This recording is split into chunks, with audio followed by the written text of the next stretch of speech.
Good evening, everyone. I am CA Rupali Bothra, Aurangabad Branch Managing Committee member, and I am your moderator today. So, on behalf of Aurangabad Branch and ISB, I would like to welcome all the dignitaries present virtually. CA Gantt Mishra sir, who is the CCM and Vice Chairman of ISB. All our speakers for today: CMA Ramprasad ji, CA Deepika S, and CA Piyusha Limaye.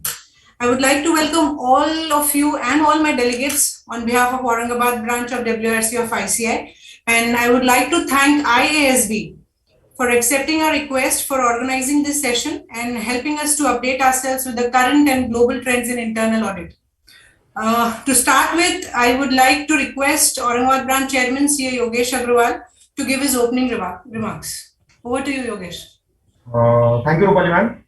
Chairman of Internal Audit Standard Board of ICI, CA Charanjot Singh Nanda sir. In his absentia, being today he is out of India.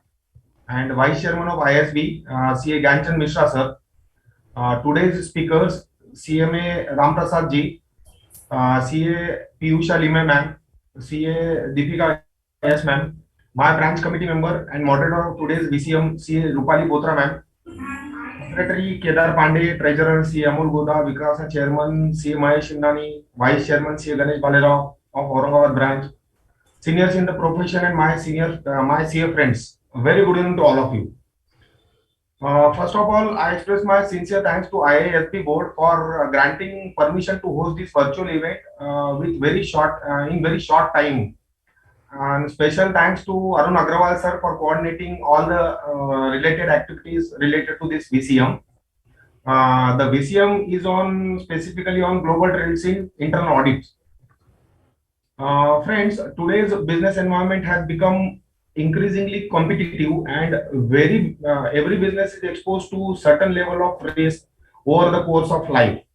But what differentiates a company from its competition is how they deal with the potential threats. A key strategy to ensure good governance over the business activity is internal audit. Friends, we have studied in our CA course that internal audit assesses risk, ensures internal controls, whether internal controls working efficiently, improves efficiency, ensures compliance, improves investors' confidence, protects computers network from cyber frauds and attacks, and also does quality check. Internal audit function is very vast concept and very difficult to throw light on each and every aspect in this short period of time of 3 years. However, we are trying to cover few important areas which we found as very important. And accordingly, in today's VCM, CA Ramprasad ji will enlighten us about the compliance of EPR policy of government and how to guide corporates to comply with this policy to preserve the environment. EPR stands for Extended Producer's Responsibility. EPR is an environmental and economic approach for administering the product's life cycle.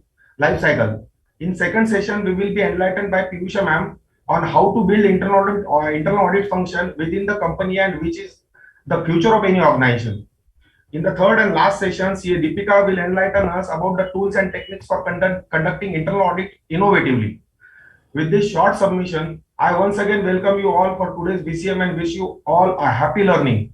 Thank you. Over to you, Rupali ma'am. Thank you, Yogesh. We have amongst us today CA Gantt Mishra ji, CCM and Vice Chairman of ISB, and member in almost 23 other committees of ICL. He is a CS as well as lawyer and also an insolvency professional. He has been serving ICI since 2010 and has almost 24 years of professional track record. So, sir, we are really fortunate to hear from you, and I would like to request you to kindly address our delegates. Thank you, Rupali madam, for such a generous introduction of mine. In absentia of the chairman of this board, a very dynamic leader of the profession, CA Charanjot Singh Nanda sir, very respected chairman of organizing branch, my brother CA Yogesh Agrawal ji, very respected speakers of today's program, CMA Ramprasad ji, CA Deepika ji, CA Piyusha madam, and of course all the managing committee members of the branch, respected dignitaries and all the persons behind the show, the respected officers of the Institute, Arun Agarwalji and his entire team. Good evening to all of you. Friends, Global Trends in Internal Audit, a Look Ahead is a series being organized by IASB. And I think the members are benefiting from this series a lot. Internal audit basically is a management function which certainly strengthens not only the internal aspects of the organizations and organizational structures, but it also makes a company to make it more viable and compete with the various stakeholders of that corporate house. Friends, the pace of changes as of now is very high, and it is up to us how we compete to our competitors. The technology has taken over the entire gamut of the business organizations, and in such scenario, to creep in with the more intrinsic aspects of the internal audit is must for a business organization, and of course for the professionals who are doing it need to be more equipped and have more skills and knowledge to deliver and deliberate at its best for any company, any organization, or any country as a whole. Friends, I will not take much time since all the learned speakers are here.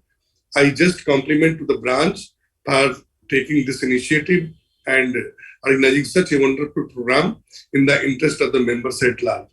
So thank you, Yogesh Bhai and your entire team.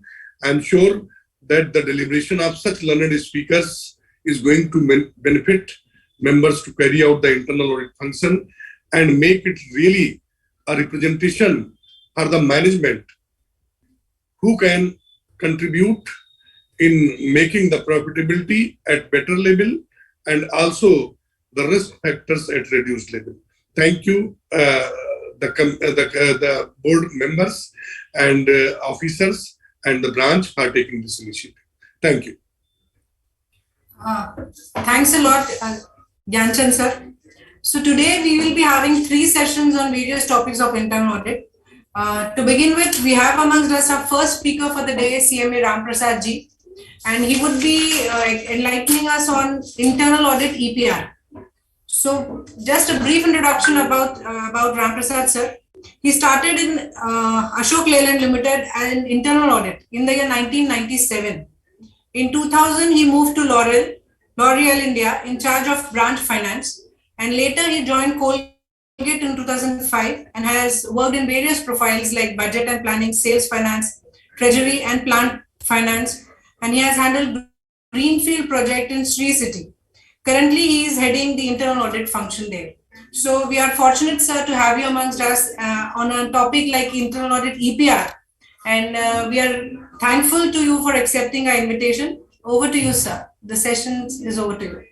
Thank you. Thanks for your introduction, Rupali, and thanks Yogesh ji and Gyanji on giving introduction about the topic. It's always a nice feeling to share amongst the same, counterparts, I would say, who has knowledge in the same area.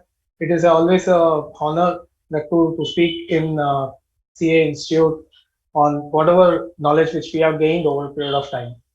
So, for my presentation today, I will be held by a small, I've put forth few slides, which I think will give a more understanding into the topic which I'm going to explain about.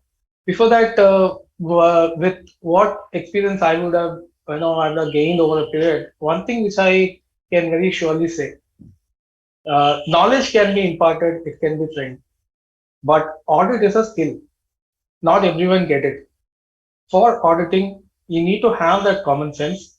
So that will be the very key thing. The eye for detail, the eye to capture any kind of anomalies that doesn't come by teaching. It has to be a skill, and being trained professionals, the main thing which we have to always look out for is how do we gain that skill of identifying any kind of deviations is that skill, because now you will have artificial intelligence. There are so many tools that are available, but a trained professional will know how to pick a sample. Sample is not like a random activity, but if you can identify, you can find a meaning to what sample you're going to take in, and if you are able to get that, I think most of the audits go very well by the skill of the auditor, not by just the systems. So with that, let me share my screen, which I have put forth.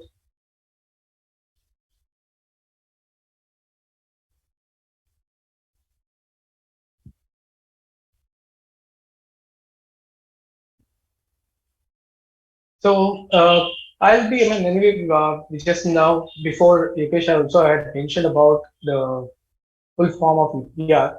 But before getting into the topic, I would just borrow a few slides in terms of setting a context into the actual discussion, which will be on an EPR environment. So traditionally, if you look at if you are looking for a role of an internal auditor, undoubtedly it is protecting the assets, the company's image, goodwill. Everything depends on how that particular internal audit team functions. And the next important thing which they generally do, if you look at, is for ensuring that we have the internal controls are at place. If it's running effectively and we don't have any kind of slippages anywhere, the person or who's an internal auditor needs to be independent. That's why if you see as per the statute, or when you look at in any organization, they directly report it to the board of directors, and they do not even have to report into the finance director of that particular organization, because their assessment should be independent and their observation needs to be presented tabled for the organization to take corrective actions. And the I for detecting fraudulent activities, the system can have it, but enforcing the system will be with the internal auditors. Obviously, the main thing is that compliance to the accounting standards and other companies' financial policies, adherence is one of the main activity of the auditors, internal auditors. And being internal auditors, it's not only just the auditing as a profession or activity which we do it. In addition, we do have to perform certain roles like process improvement, simplification. There could be something on cost reductions. When you just review on some process notes, then you identify the easier method or the most cost-effective method. All these things are, I would say, are the core roles of an internal auditor. That apart, I would like to just touch upon a recent survey which was conducted with top business leaders, and they had asked, in their perspective, what do they consider as the top risk in the current environment. So again, not surprising, in the introductory speech, Yogesh ji had mentioned about it. Few of the points, it will be a repeat, because the risks are as as common. It is prevalent everywhere. So cyber security. Now, if you can see it in terms of not only organizations, even individual systems getting hacked, companies' systems get hacked, and then people have ransomware which gets into the system, and they demand a huge money from the organization to release the system servers and the databases. So this is a topmost risk. And data privacy, you had seen some recent cases where companies' data, credit card details of their customers, everything being leaked in the open domain, and then the company had to pay bigger money to ensure data privacy of their customers are protected. With pandemic coming in, business continuity is another major risk, because something happens, some like some sickness, some place something happens, and the production gets hit, we all work on an estimated volume basis. Like we estimated volume, estimated profit is what every organization is working for. And business continuity is one of your important thing. If there is a stoppage in business, then achieving your goal, achieving your profit will get affected. Third party risk, it can come from a vendor, it can come from any other person. Economic frauds, it can be internal, can be external. And also the point which I earlier mentioned, growth is what all businesses are working on. Any economic condition which will impact it will be a big hindrance, and it is perceived as a very bigger risk for the business. But out of all, regulatory changes is the one out of this which I'll be touching upon in today's presentation. I'll take a few points in it. My points will be relevant to here, while all are as important, but being the topic selected will be on EPR. Regulatory changes, government comes up with some amendments time and after, and then based on the changes, regulatory changes that comes up, we as an organization may face certain challenges, and we need to adapt to it, make the required changes to ensure we are complying with all the rules, and there is no issue in terms of loss of profit or anything.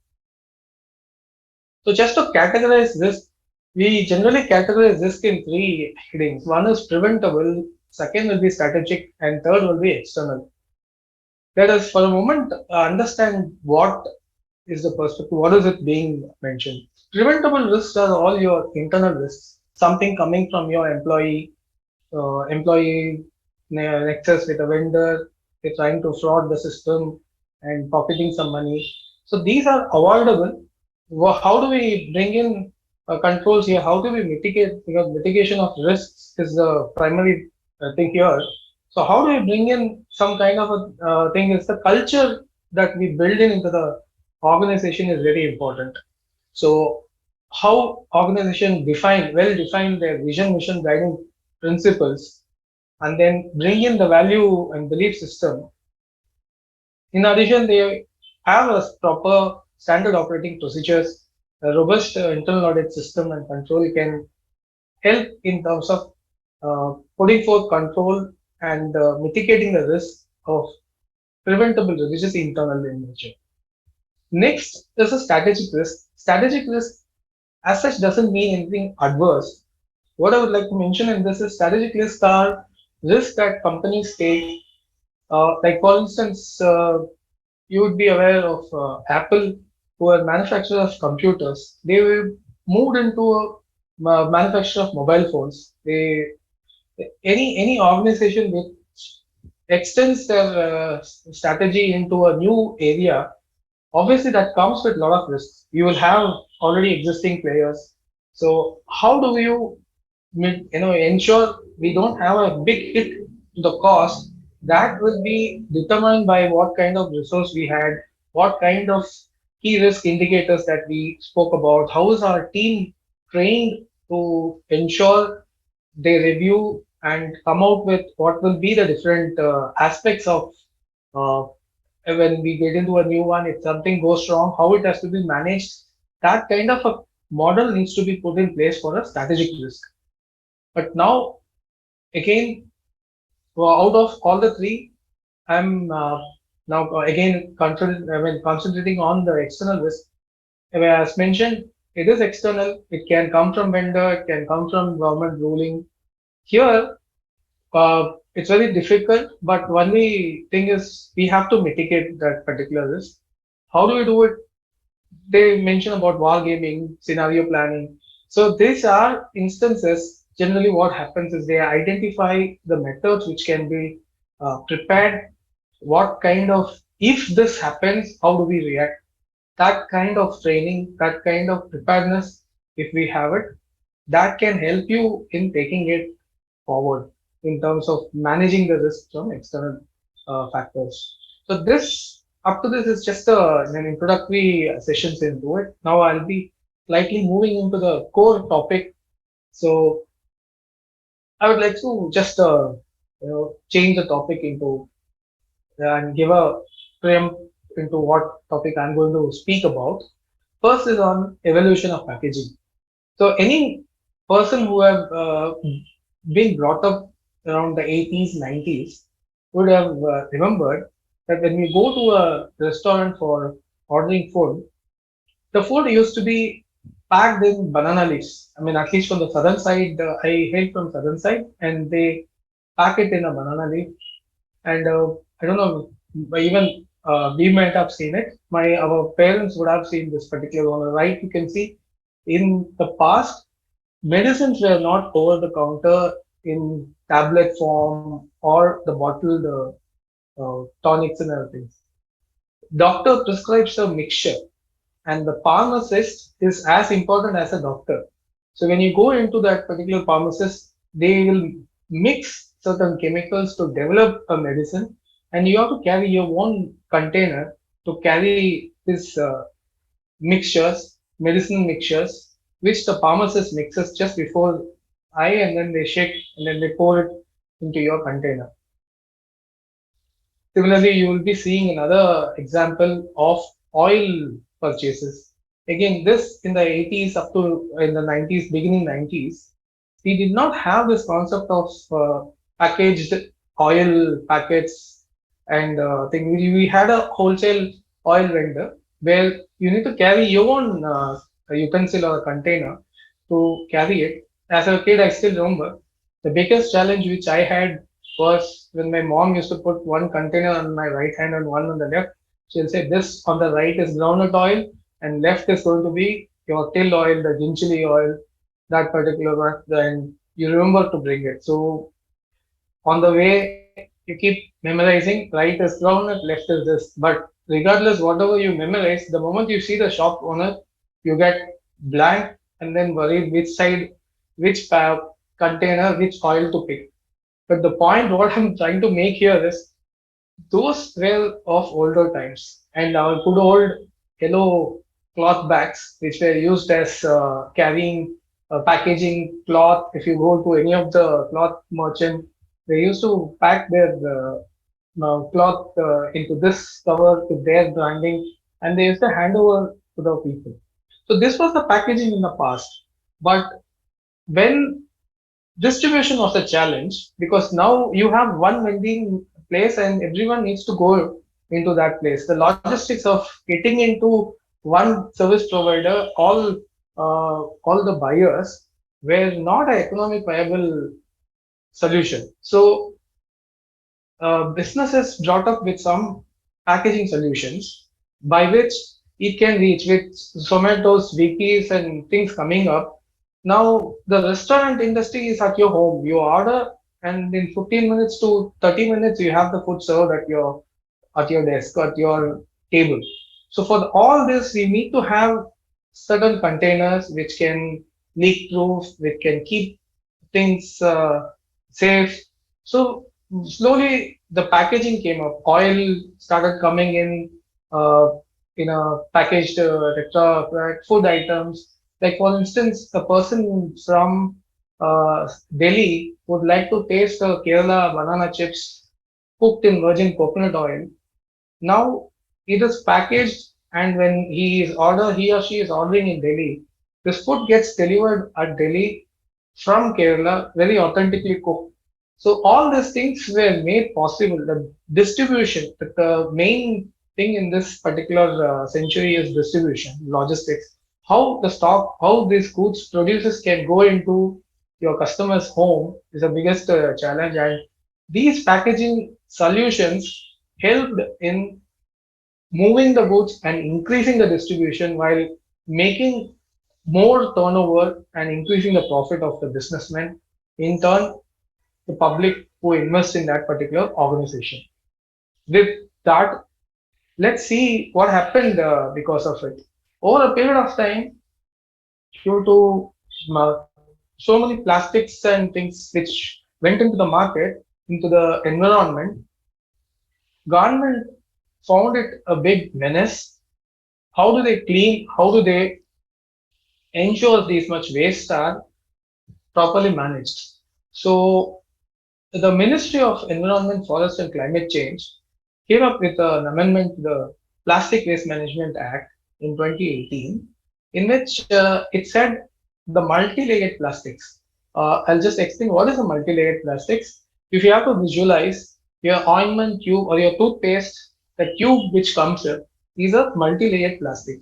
Why it is multi-layered? Because on the top you need to have a artwork where the branding, what how it has to be used, manufactured by, all those details are on the top. Next, they have a HDE, PV, which is a high density polythene. Then they have a low density polythene. Then there's a aluminum film, again a low density and a high density sheet film. So it is multi-layered. Why do we require to have? Obviously, paste will contain flavor. It needs to have the ingredients which on day one of your open uncork that particular paste, whatever the feel you got should be there till say 30 days or 60 days till the time you use that particular tube. The flavor, the taste, the texture, everything needs to be similar. So for that purposes, this kind of well layered plastics were required. So that is what I was meaning about multi-layered plastics. But just to get into the thing on what the amendment mentioned about, it gave the power to the CPCB, which is the Central Pollution Control Board, to monitor and phase out those MLPs which cannot be recyclable. You may ask, why not take it completely?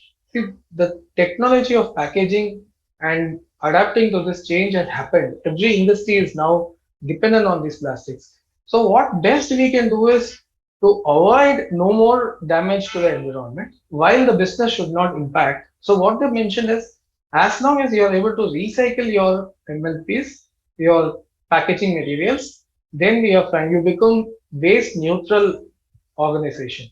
So for this, we need to understand a couple of terminologies. One is producer. Producers are those companies who produce this packaging material.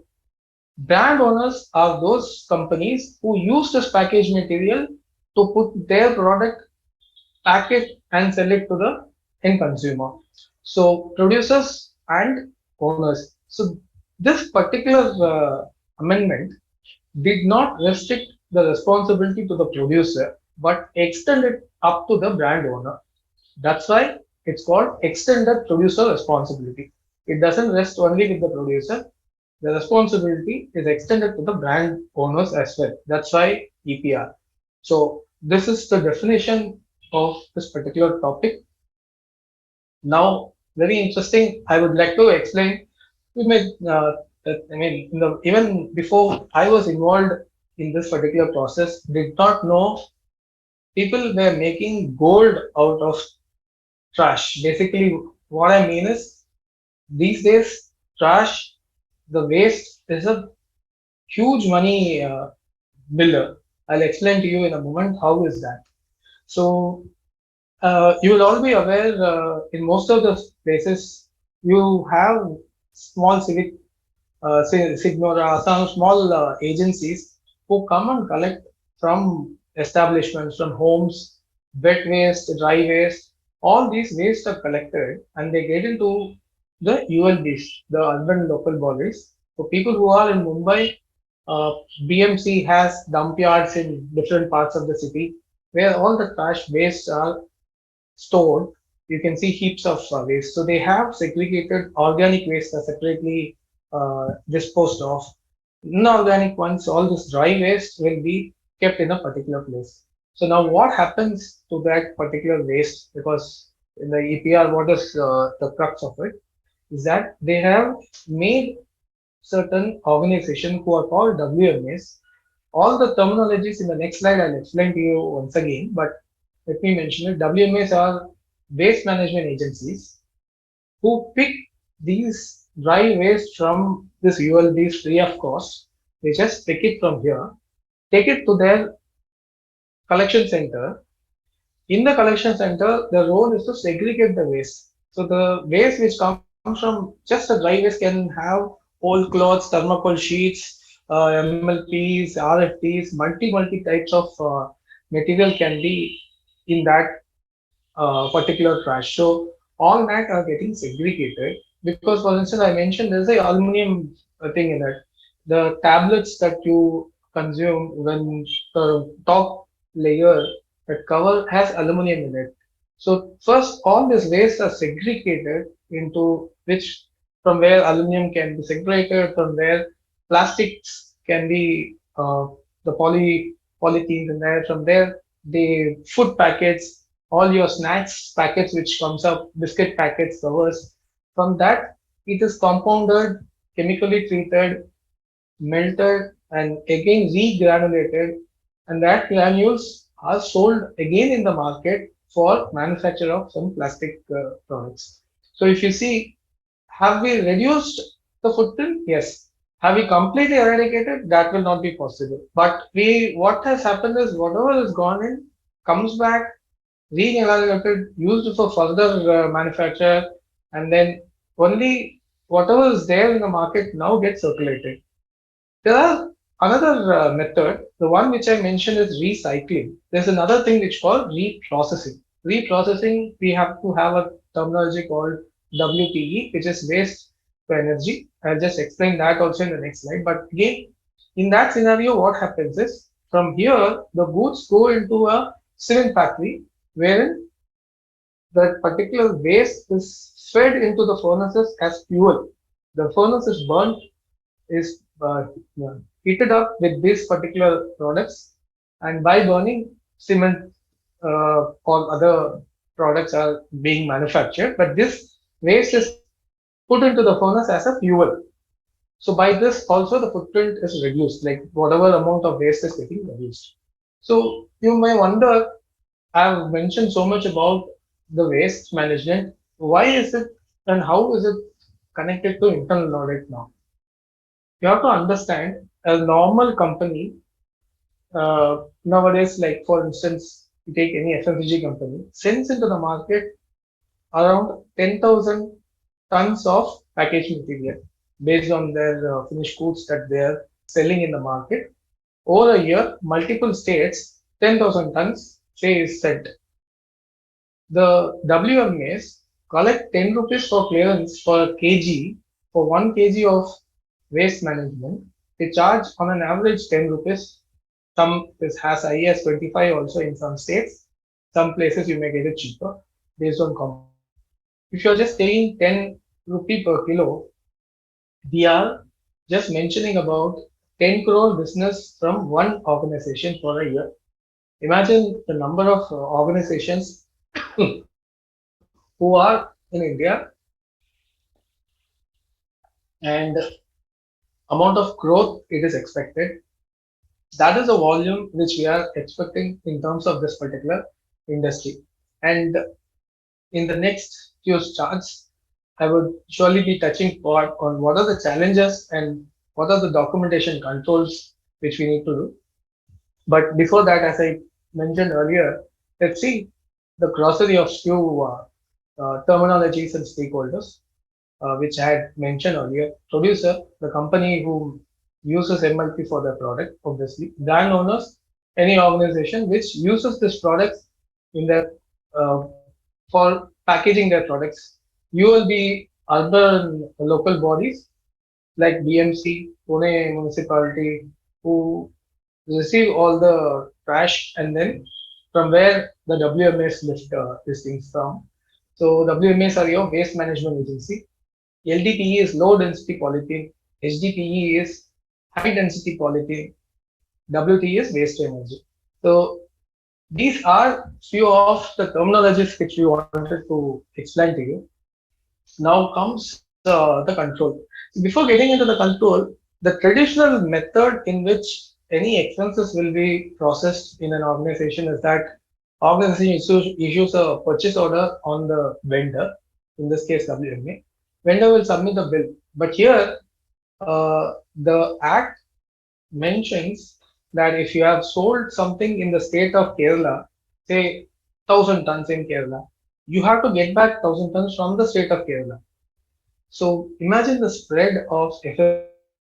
So the complication or the volume is such high that you may have to pick from each and every particular state that much amount, and you have to identify WMAs in each of the states. So being the imagine for a month the amount of bills which will come on the desk of the person who is in charge of environment EOHS in our organization, he will be bound with a lot of papers. I'll explain to you what are the list of documents. It is beyond their scope to even be able to make sense of how to check the bills. And your accounts payable team will only know if against a PO GR has been taken, GR and the goods receipt has been taken. We will post that particular invoice in the system and pay it. This much volume for a single bill is beyond their scope, or they find it a big challenge. But in the process, what will happen if there is no one in the system who would check it? We are putting crores of money in the hands of the vendor. It's a vulnerability, it's a risk. So before we get into the challenges, I'll just mention to you about what are the documentations which are available, and then you'll understand the volume of it before we get into the challenges here. So first is in terms of ULB, they generally they do sometimes or sometimes they won't. It will take their own time to do it. They endorse the volume of goods lifted at these locations by the WMA. Then WMA have control sheets. What vehicle came into their godown for segregation, what went out, whatever track sheets which they have. And being moved by trucks, they have a weighbridge at each level, going in, going out, weighbridge slips are available. If you source for it, you can obtain that. Transporters who remove these goods from the collection centers to the recycling units have a LR copy. That is another evidence or proof of that particular event to have got happened. And again, at the recycler place, uh, they have a weigh bridge where goods coming in are measured, weighed, and then tar weight, net weight, all calculations happen, and they provide you a recycler certification, and also disposal certificates can be obtained from the recyclers. So these are few of the documents which are available. As I mentioned, ULV endorsements, WMA gate entries, WMA segregation data sheets, because the one trash which came is totally mixed, but segregating them and identifying MLPs is what is our record. That is what we are going to pay them for. So that data sheets, transport LR copies, weighbridge slips, and then nowadays logistics companies come with GPS tracking of the vehicle, and also when the recycler plant, when the vehicle reports in the gate, they click pictures, and along with the goods receipt, the truck in which the goods have come in, the pictures is also available which can be sourced. Truck inward time with photographs and recycler location, and also the recycler certifications.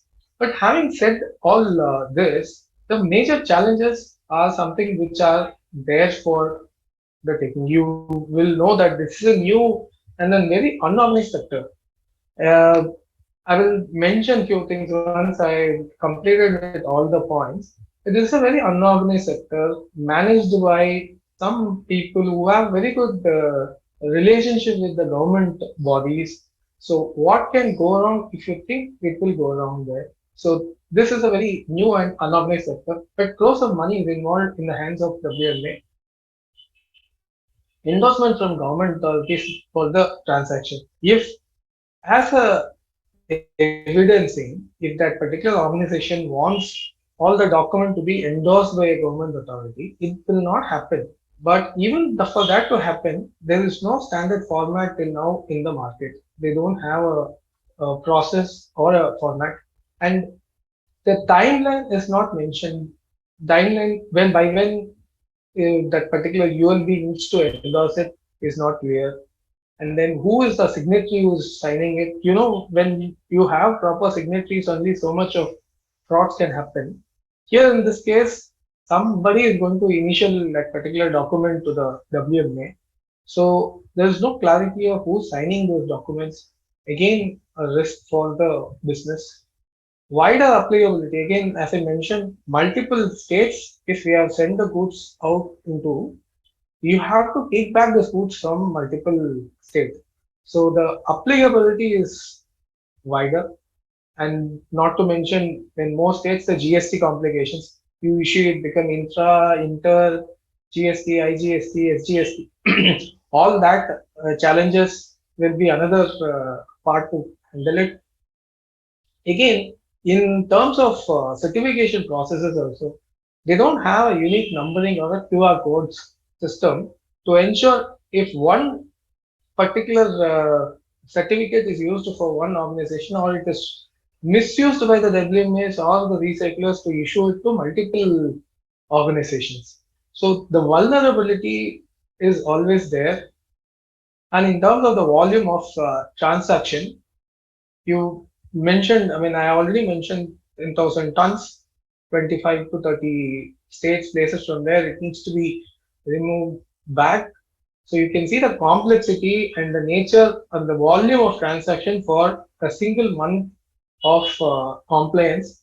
And we don't have any scope of spot audits because you have a tab with the WMA. The recycler is out of your scope. Government bodies, you know how they are completely out of scope. So these are the challenges which are faced by uh, current company as far as the EPR channel is concerned.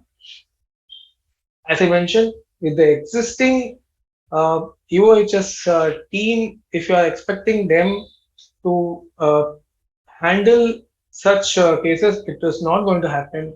The accounts payable team, who are uh, who are going to process the bill, if you are expecting them to understand and ensure these number of controls are there and we are paying for the right quantity, even that is a bigger challenge.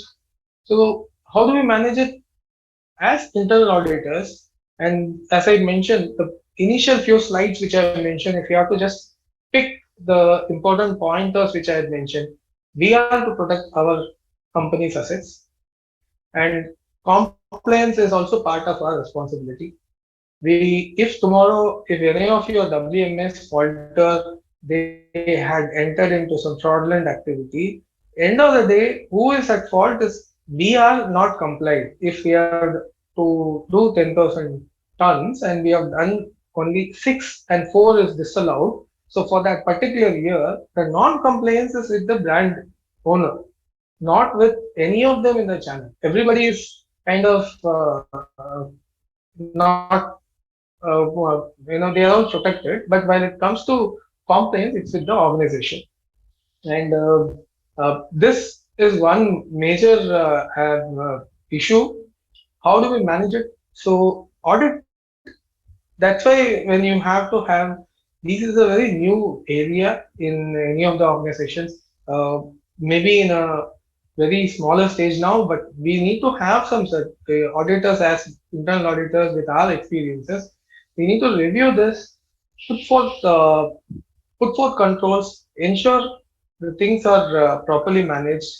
And what I've also seen is that now audit firms have opened up a separate practicing unit for EPR, uh, from the traditional tax filings and accounts and other uh, verticals. Now, EPR is also one of the verticals for audit firms. So they are specializing in this entire activity.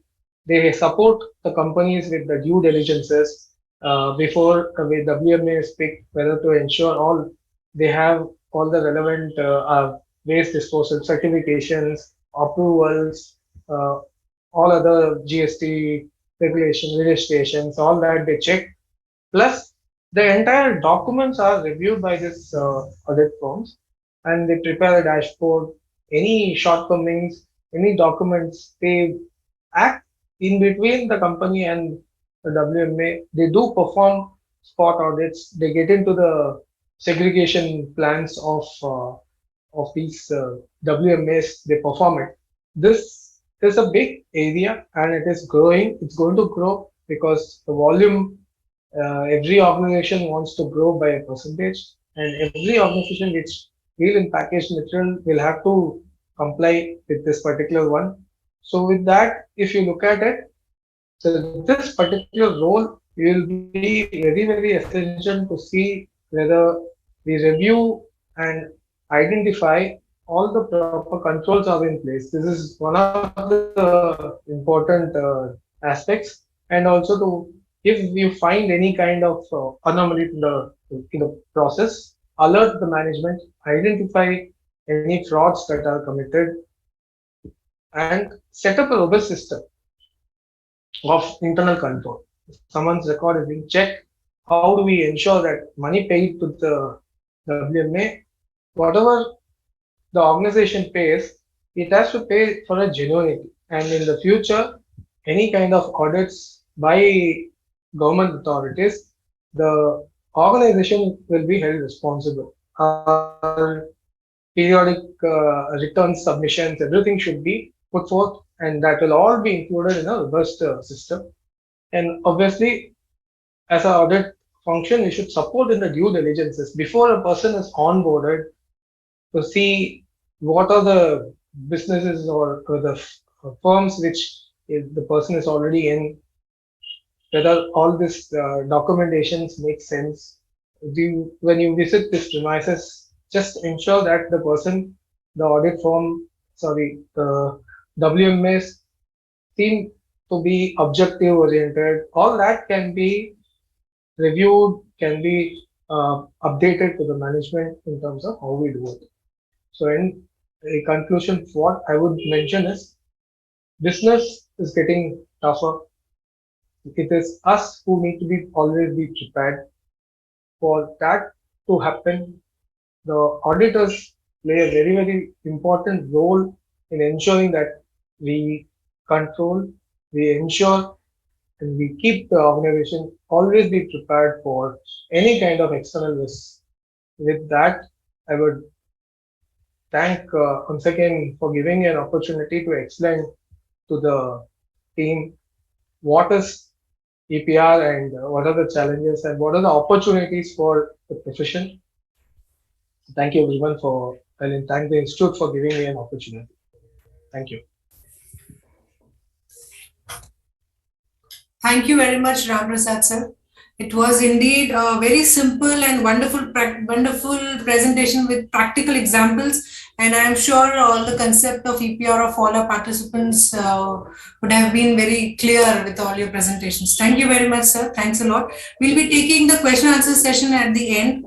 So to start with the second session, we have amongst us CA Piyusha Umesh Limaye. Her topic for today is building the internal audit function of the future. So currently she is manager financial risk management at Uber, and she is the India head for Uber handling the internal audit or SOX compliance function. She has almost 10 years of rich experience and diverse experience in risk management, SOX compliance, IT audit and internal audit. So thank you, Piyusha, for accepting our invitation and for being the session speaker today. Over to you. Thank you so much, Rupali, and thank you so much, Ramprasad sir. It was truly a very insightful presentation. I personally derived a lot of value from it, so glad to be here. I'll just start sharing my screen in a second. Okay, you can see it, right? The screen is visible? Yes, Piyusha. Perfect. So when I was searching for a topic to talk to, one thing which I always keep on wondering is, how would the internal audit function of the future look like? Now, when I say future, I think that word is very subjective because some organizations are already there in the future, some are on the way, on the pathway to future, and some are still in the initial nascent stages. So future, as I say, is a very subjective term.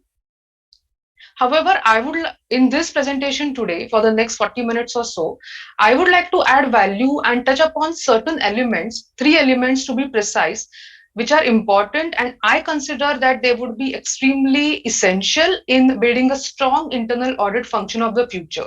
It's not that we don't have these elements, but I think it's time to further build upon these specific elements and make sure that we strengthen them at every step. So the agenda for today will be something like this. So I'll briefly touch upon the definition of internal audit. Then the second section will be dedicated to a case study. This is based on a real life case which happened in one of the organizations I was auditing. The third will be basically dedicated towards discussing about the roadmap of the future, certain tips and tricks which I have in mind. And as I said, that there are three elements which I personally consider important. They are building effective partnerships. Second is automation and then operate, that is use of advanced analytics and automation. And third is building executive presence. So having said that, I will jump on to the first slide, and which is the definition of internal audit. And I typically like to start any presentation with this slide or with this definition because I'm continually amazed at how wholesome this definition is. This is given by the Institute of Chartered Accountants of India. And on one end, it defines what internal audit is. And on the second end, it also tells us what the IA function should constantly strive to do. So it goes something like this, that internal audit is an independent management function which involves a continuous and critical appraisal of the functioning of an entity with a view to suggest improvements, add value, strengthen the overall governance mechanism, including the entity's strategic risk management and internal control system. This is quite a lofty definition, so I'll try to slice and dice it into understandable parts. So the first, of course, as we know, is internal audit should be independent of the activities we are auditing. We are not supposed to have any kind of vested interest in the people, processes, systems which you are auditing, so that the opinion which we ultimately give is free from any biases and based solely on the subject matter at hand. The second bullet point is very interesting, and that is something which I'll be continuously touching upon in this presentation, and which is continuous assessment. So the definition itself tells us that internal audit should be a continuous assessment of the activities which we are auditing. Now, at this point of time, it's not enough for us to perform an audit and just deliver a report at the end of the year or once or twice a year.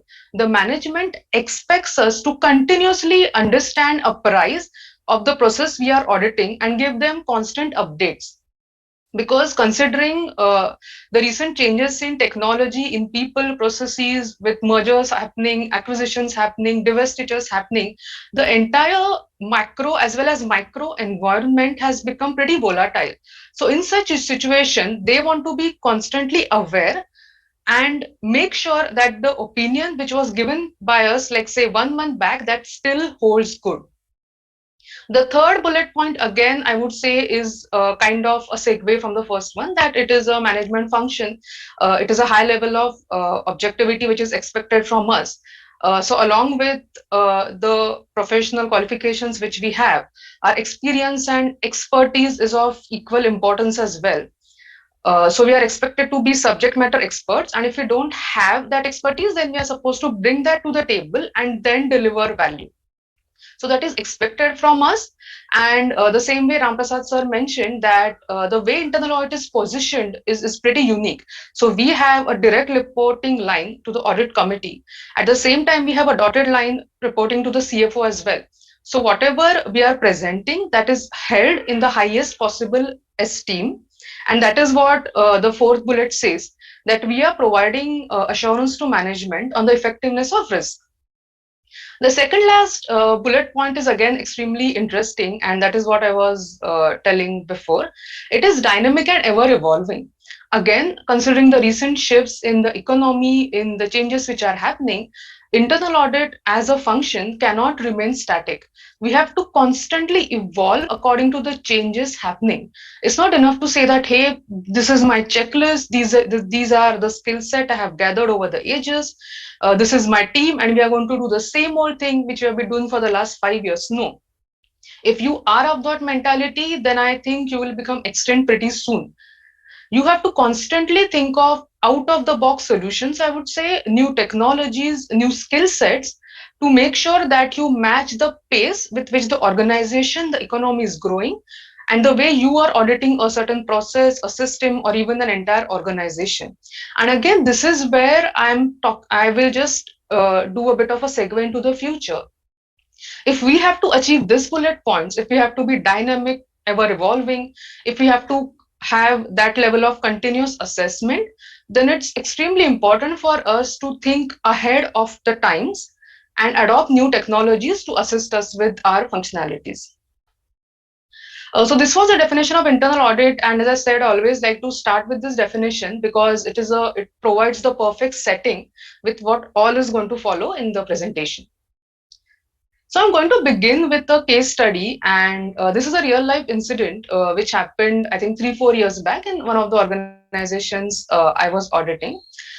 So basically, what happened is a material weakness was detected in a financially critical in scope IT application. Now, just to throw a bit of a light into what is a material weakness. So material weakness, per the definition goes, is a deficiency or a combination of deficiencies in internal control or financial reporting such that there is a reasonable possibility that a material misstatement will not be prevented or detected on a timely basis.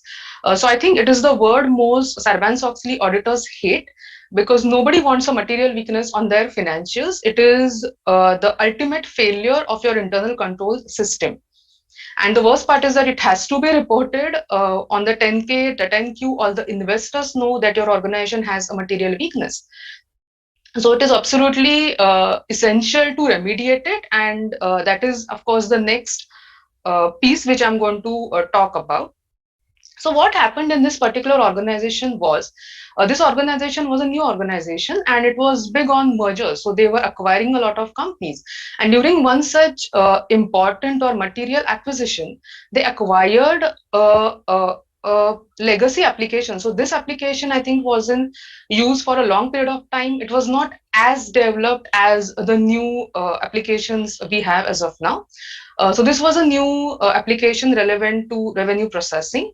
And the problem with this application was that it was installed in a hurry. So when you are doing a merger acquisition, when all these things are happening, sometimes these things are not taken care of. That is, access management it should have been taken care of, but it was not for some other reason. So when this problem was brought to forth in front of us, the challenge was that all the people had accesses which were kind of similar to administrative accesses. That was the problem one. The second problem was that they didn't have proper user access role definitions. So say, for example, I am an invoice processor and I process invoice. So my access should be restricted only to that particular functionality. I'm not supposed to have any other access which will enable me to do some other thing which I'm not supposed to do. And this was not taken care of. So that was the second problem. The problem 1 and 2 were okay, but the third and the most pressing problem was they didn't even have a system to monitor all of that. So sometimes it does happen that you have these improper segregation of duty conflicts, roles are not properly defined, but then you have a monitoring control in place, which is kind of the catch-all control. But that organization didn't even have that. So when this issue was brought to forth, all of us were shocked and we went about the remediation efforts. So the first and the foremost thing which we did was we defined a permissions dictionary. So what is a permissions dictionary? Basically, we had a chat with the various departments, with the team leads, understood what their member or their team does in that particular IT application. And accordingly, we gave them only those rights which enabled them to do those XYZ things. So all the excess accesses were removed. And it was, again, the accesses, as we all of us know, typically it is known as the principle of least privilege. So that was done amazing. The second thing which we did was the segregation of duties. So we identified common conflicts. Again, this was something which was done in conjunction with IT and business, because they of course have better knowledge of their processes. So this was second thing which was done. We identified certain conflicts, make sure that those conflicts don't happen. And the third point is something which I'm going to talk about more. So the third thing which we did was to actually imbibe a user access review control quarterly to make sure that all these accesses functioned as we had designed them. Now, all of this is fine. We have the permissions dictionary in place, we have the SOD conflict document in place, but how do we ensure, how do we continuously monitor that none of these things fall off the place? Because that is, I would say, in any kind of audit, that is the most important element, right? Designing a system is fine, but you need to ensure continuously, again, coming back to the previous definition, you need to continuously assess whether what you have set in place is working properly. So that was a very manual process, I would say. It was a very manual process. The team performed user access review. Whenever any access application was requested, the hiring manager used to go to the list of SOD conflicts, make sure that there was no conflict in that particular role requested. Second, he used to make sure that the access requested was in terms, was in sync with the permissions dictionary, and then the access was granted. Now, all of this was manual. We of course remediated the material weakness. But as I was talking about thinking about this topic, actually, I thought that what if we were sometime in the future and we had all the advanced technologies, all the tools at our disposal? Would this situation look different? And that is what I've tried to put forth, just to give you an appreciation of what could be the situation, the best case situation of the future. So this is something which I call solutions of the future, and I have divided it into three parts. So it's access management, exception approvals, and continuous monitoring and reporting. So the first one is access management. Now, say for example, if we were way in the future and I had a bot to actually grant accesses per the permissions dictionary. So what would the bot do? Whenever any access was requested, that bot would scan whether the access is per the role role which the person should ideally have. Yes, the access would be auto approved. The second check which the bot would do was basically go through the segregation of duties matrix, make sure that the role requested was not in conflict with the role already present. If both the check boxes are ticked, then the role would be auto approved. Everyone would be happy. The second situation which would possibly arise is exception approvals. So say for example, the bot finds a problem. The bot finds that there is a mismatch between what is requested and what ideally should be. Then only those instances would be flagged as exceptions and go to that particular hiring manager. Then of course it would be a manual process. But just imagine the amount of time and efforts which would be reduced if this bot actually, we would have had a bot at that point of time to perform all these activities. The second, the last, and I would say the most important point is continuous monitoring and reporting. So, as I said, implementing something is easy. To ensure that it sustains long after you have gone, you might leave the organization, management might change, but it is your duty as an internal auditor to design such a system in place that is fail safe, that never fails.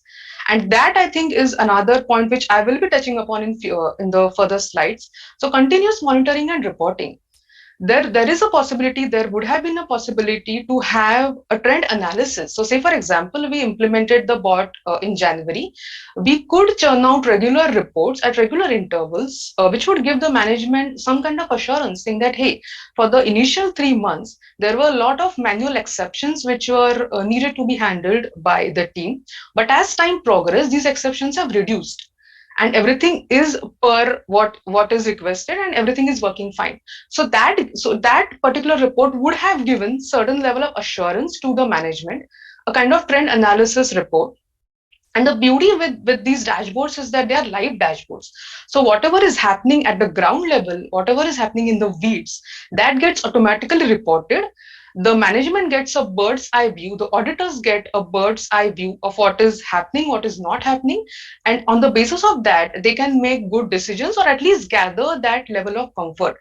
So all of these, as I call, are solutions of the future, and I'll be touching upon all these things which I discussed in more detail, but I just wanted to, as I said, give you some appreciation on what could happen and what should our aim be towards the future.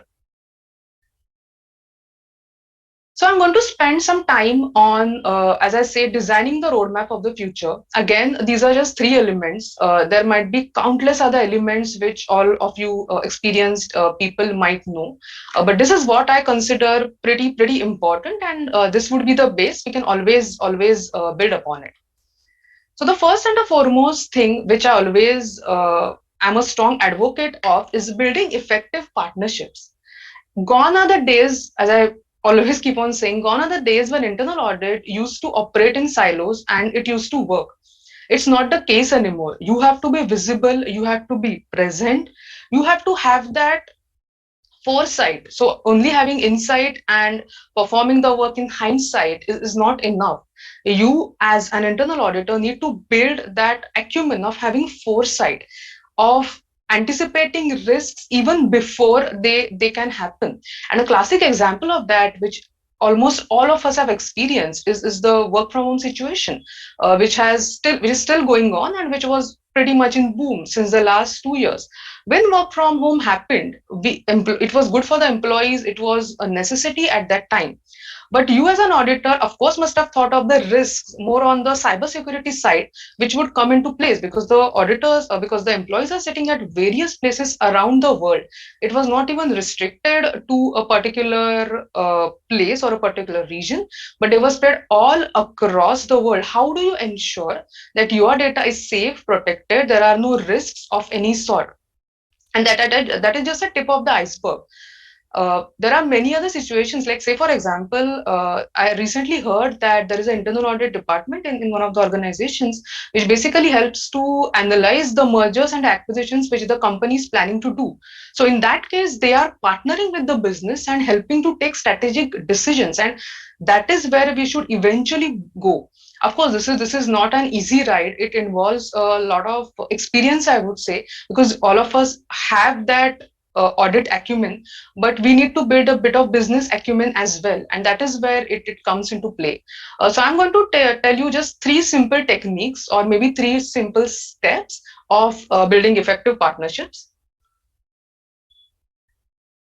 Okay, so first and foremost is understand your organization's business, and you may say that this is simple, this is basic, but I'll tell you this is not.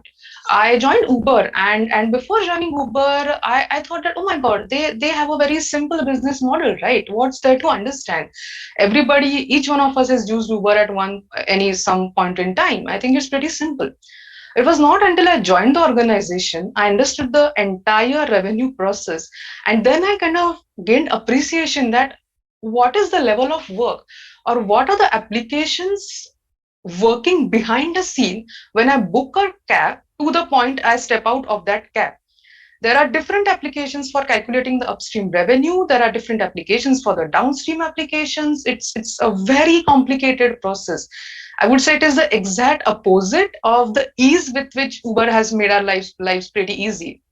And this sort of appreciation I didn't gain immediately when I joined the organization. I had to do a lot of studying, understand how the business works, how the different applications talk to each other, how does the data flow from from one application to other application. How do you make sure that the driver gets his due, Uber gets their share of revenue, the period in which it is recognized? So all of these things are taken into consideration, and that is just one leg of Uber's business, and there are countless other examples.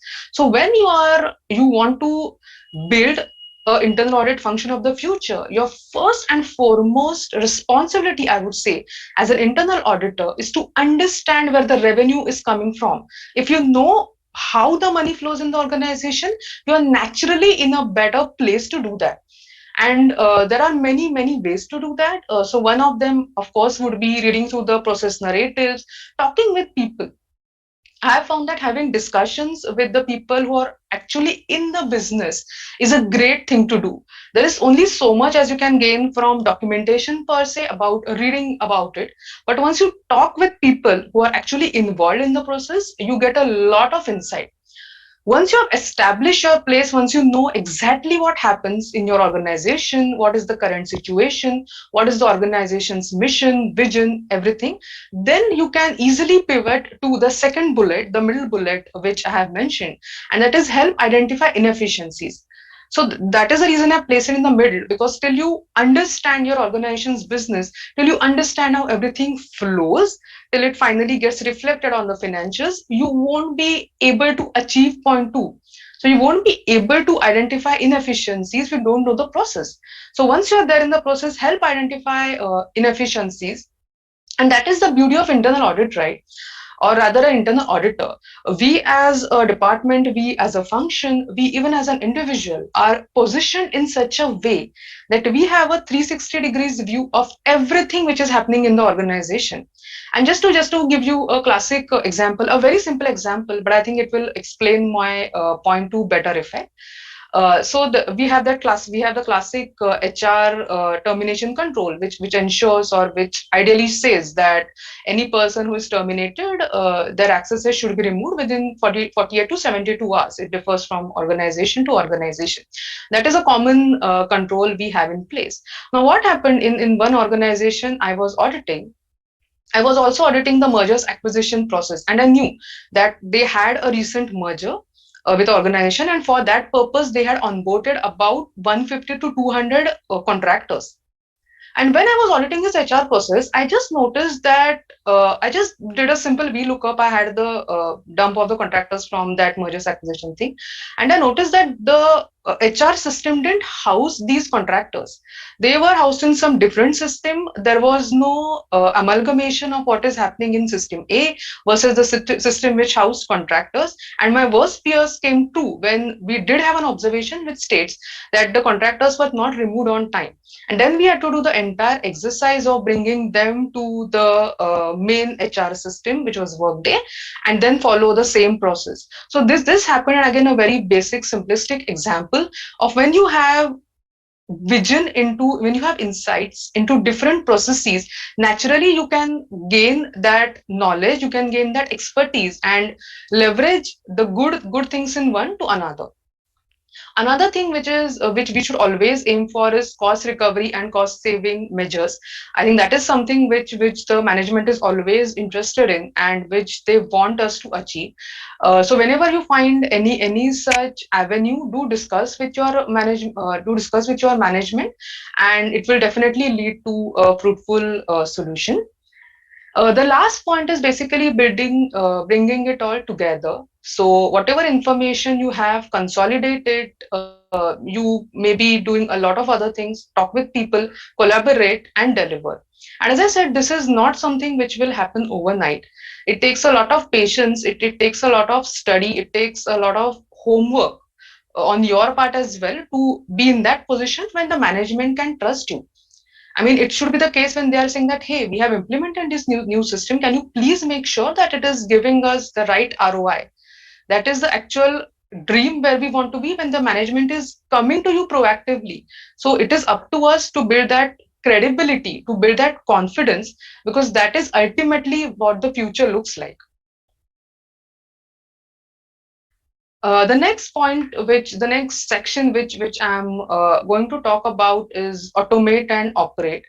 So I think this is extremely important because automation is the future, and due to the sheer size and complexities with which the businesses are operating these days, I think we can't do away with automation. You might love it, you might hate it, but you can't do away with it. You can't ignore it, basically. So this slide talks about the benefits of automation. There are many, there are thousands of benefits of automation, but I'm just trying to list the most important ones. So the first one is it leads to improved audit quality and it reduces error. So when you have a bot doing something, when a process which was previously done by say 5 different people is now being done in less than 1 minute by a bot, obviously your mistakes, whenever they occur, they will be caught and corrected more quickly because it is a very systematic, automated nature of that particular process. Another great thing, which is a no-brainer, is that the audit process can be more real time and ongoing. And I think that should be ultimately the endeavor. There should be very less time between the occurrence of an event and the audit of that event, and the reporting. So all these things should happen as much as in sync as we can, and automation is the best way to do it, because if we have to manually perform these processes, I'm pretty sure that it will take a lot of time, and the gap, obviously, because all of us have limitations, it will be reduced. Another point I want to bring about in this is how much automation automation can help us achieve wonders. However, one thing we should always keep in mind is that we are the brains behind automation. If we are designing or inputting any algorithm, then again, coming back to my previous point, you need to be extremely sure. You need to be very confident in the way that particular process is operating. Once you have gained knowledge in automation is step two. You can't run an automation with half-baked knowledge of that particular process. So gain enough knowledge and then automate it. Some of the use cases, and again, this is just the tip of the iceberg. Some of the use cases for automation would be population gathering and cleansing. So I'm pretty sure all of us have faced this particular issue in auditing, that we are required to gather data from a lot of sources, and the data is not in a format which can be easily used.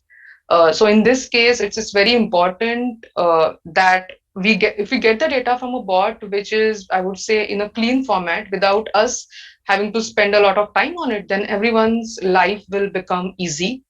The second is project management. So all of us in all organizations have had to send email reminders to a lot many people.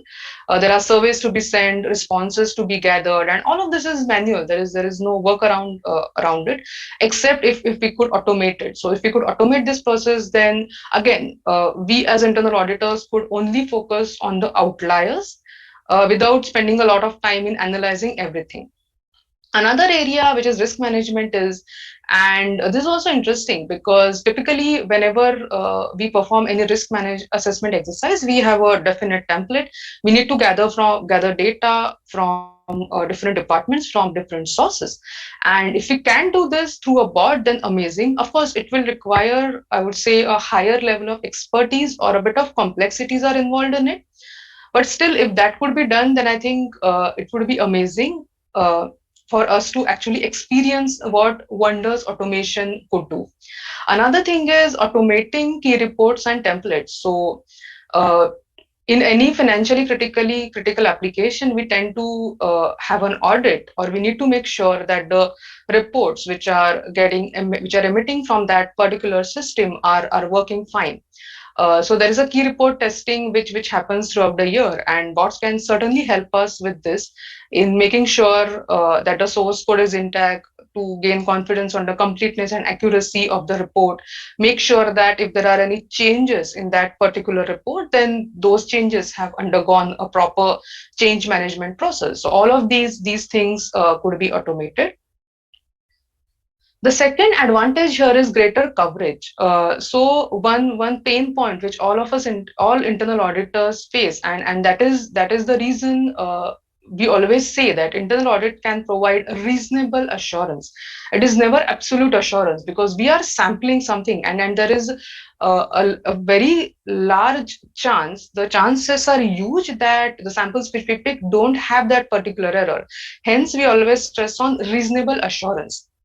But if we can truly leverage bots, if we can truly leverage data analytics, then I think the sample coverage would naturally increase without the need to increase staff. And I had this wonderful experience in one of the organizations I was working with, wherein I used a data analytics tool to actually churn out the data. So this data was for a major airline industry, and the data is enormous. So it was a data of all the different planes which flew from different hubs across the world. And what we were analyzing is which is the hub which has the maximum number of delays.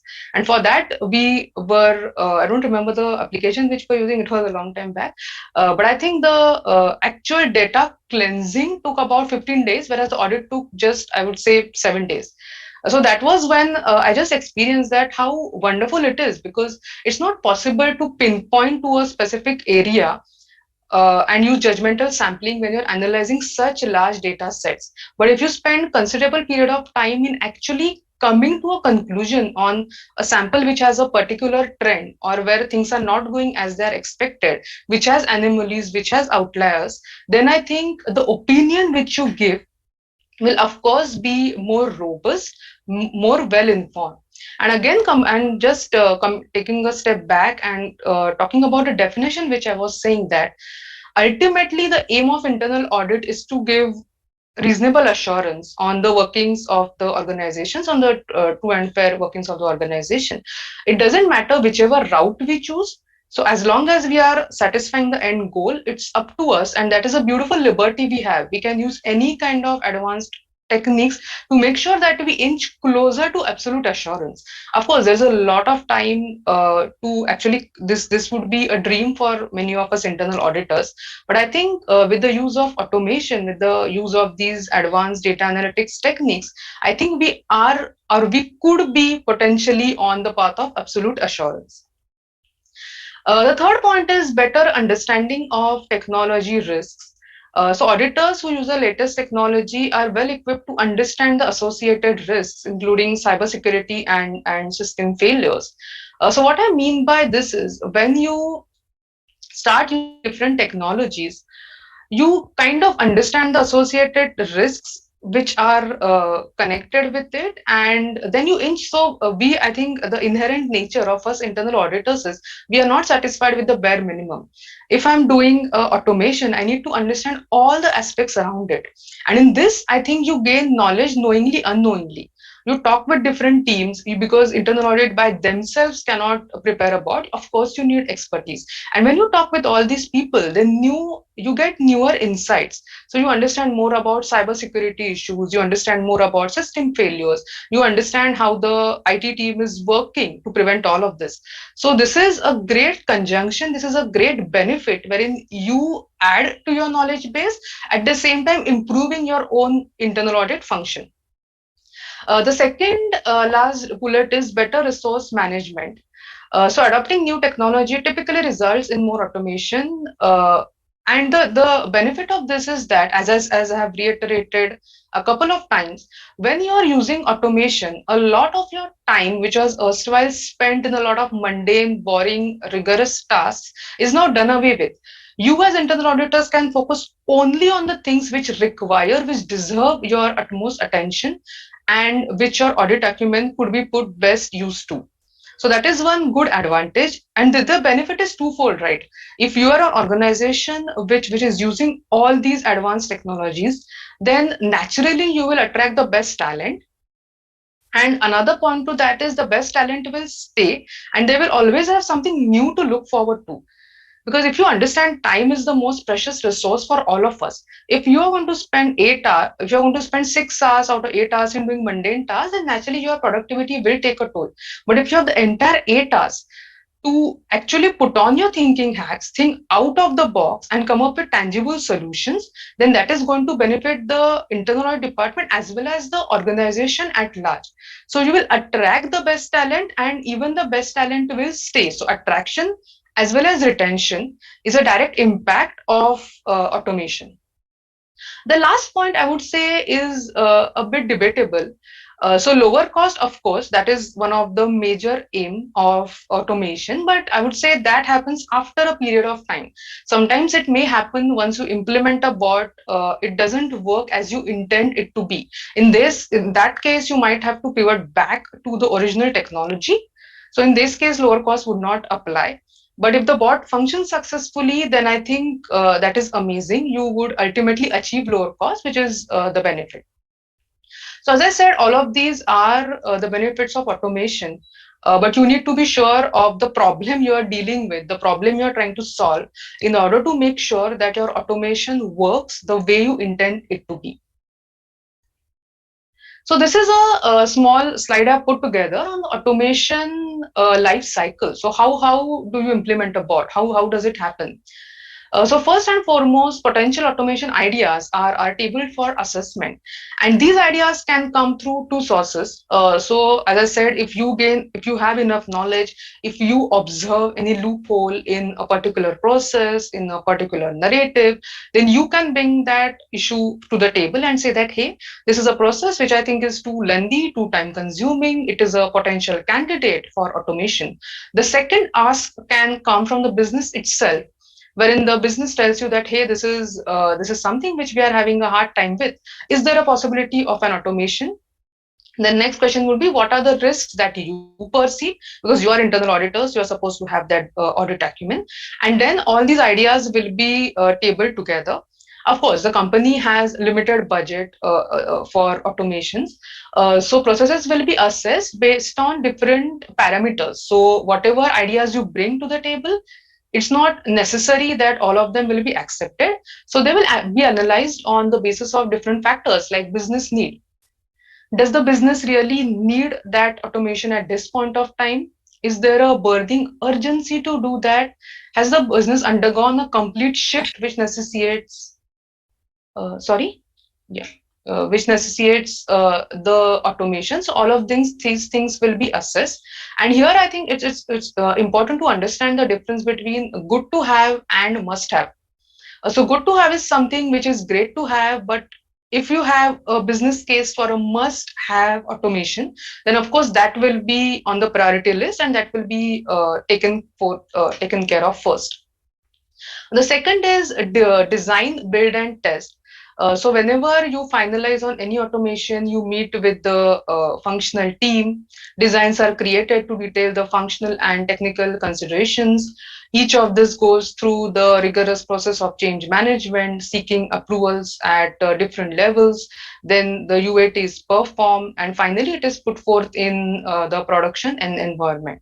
And as I said, the last point which I was referring to is, once tested, the automations are deployed in the production environment, and now begins the most fun part. You need to make sure that the bot is delivering the same value which the manual process was. You need to have that pilot test run for a particular period of time. It depends upon organization to organizations.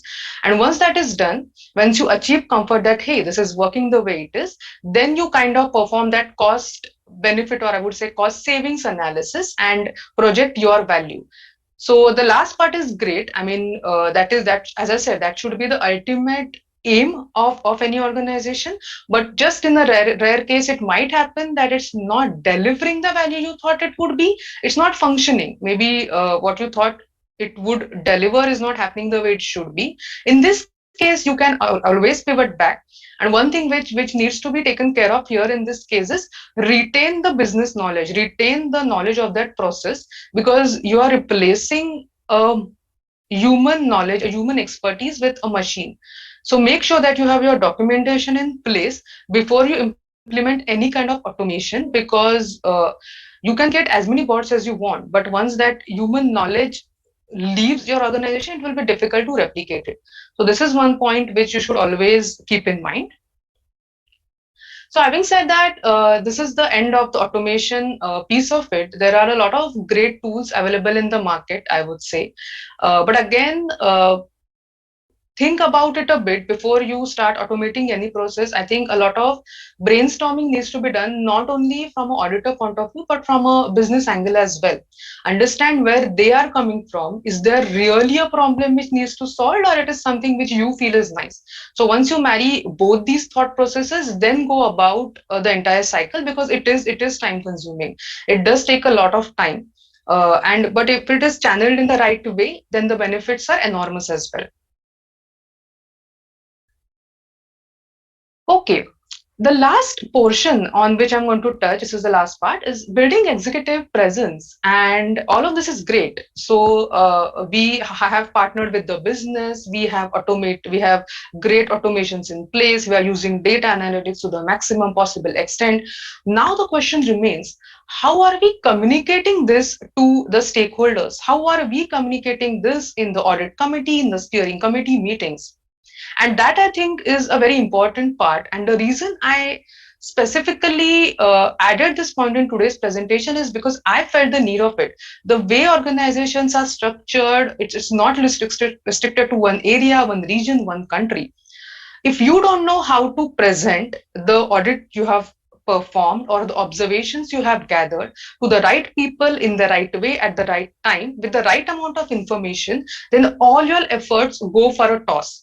So I think building executive presence is extremely important. You need to take care of your own visibility and make sure that the internal audit department is visible. And that is where all of these factors come into play.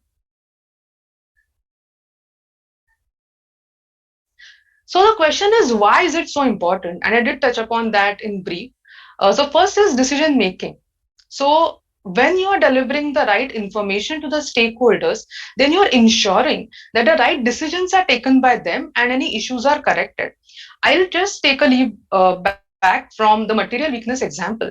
Now, as I said, material weakness is the worst kind of thing you want on your financials, but it doesn't happen in a day. It's not like I found the observation, the auditors declared it as a material weakness. It doesn't happen that way. There is a detailed process which takes place. There is a 7 box analysis which typically happens. After that, it is concluded that that observation is a material weakness. But when you are discussing this with your manager, with the head of internal audit, with the audit committee, make sure that is communicated at every juncture. You don't want a situation to arise that you are telling it at the last minute that, hey, we have a material weakness, and everybody is taken aback. When you're communicating the things at the right time, at the proper junctures, even when they are a nascent stage, so you haven't completely reached a conclusion on whether it is MW, it is a significant deficiency, or it is just a process improvement. Make sure that you're communicating that to the management. In that way, they are at a different level than you. So the business operates at a different level from you, your manager, the head of internal audit, whichever level you might be.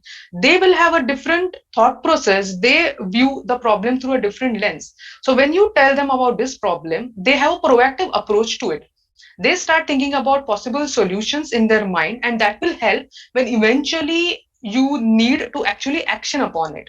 So they have a lot of things at hand. As your cadre rises in the organization, your responsibilities of course increase, and you need to prioritize. So this will be at the back of their mind because they have it documented at every meeting that we may have a potential material weakness, and these are the action points.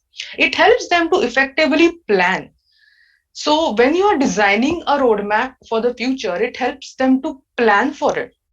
Just to give you an example, say for example, I am running the internal audit department. It's operating wonderfully, and I have been toying with the idea of why don't we establish a center of excellence in one of the cities. Then I have this idea. I need to make sure that I communicate it properly to the management, with the budget for it, with the business case for it, with the plan I have for this particular case in 30, 60, 90, for 30, 60, 90 days. That is how far your management thinks about a particular business case. So when I communicate that, then it will be on the management's radar. And whenever it comes to the point when I actually have to ask for resources, when I have to ask for certain budgets which might not already be there, then it becomes pretty easy for them because I've already communicated that to them in time. Again, if you have to talk about a material weakness example, if one day I just come to a management and say that, hey, there's a material weakness, I need $50,000 to remediate it, I need 5 more people, they are going to be taken aback. So you need to have, again, as I said, you need to have that foresight into what could happen, what could be the potential remediation measures, and continuously keep on apprising your seniors about it. The third one is credibility building. As I said, doing good work is not the only important part. You need to showcase it also in the right way. Because ultimately, your documentation, your report are the tools which provides the leadership to run their business. So those need to be of the topmost quality. And as I said, they operate at a different level altogether. So it also helps them to discover avenues for improvement. So it has a lot of good effects on them, and you don't want to be in a position, right, when your leader at any level has to extract information from you. You should be the one giving information to them rather than extracting, because then it goes on the range of the micromanagement, which nobody of us likes. Last but not the least point is it helps build trust and goodwill for the team. So you are the leader of the internal department. How do you make sure that your department is adding value? You constantly communicate. You communicate in the best possible way. You communicate without having asked for it. You communicate the right content in the right possible way to the right set of people, and boom, you are there. So all of this is extremely important, and this is not something which I understood in the first year in which I was working. As I gained experience in different organizations, I understood that building your executive presence, making sure that you are heard, you are seen, people know who you are, people trust you as an advisor, a person who adds value to the functioning of the organization. That is how you want to be. And again, as with every kind of partnership building, this takes a lot of time. This is something not which happens in a day or two, but with practice, of course, it gets easier.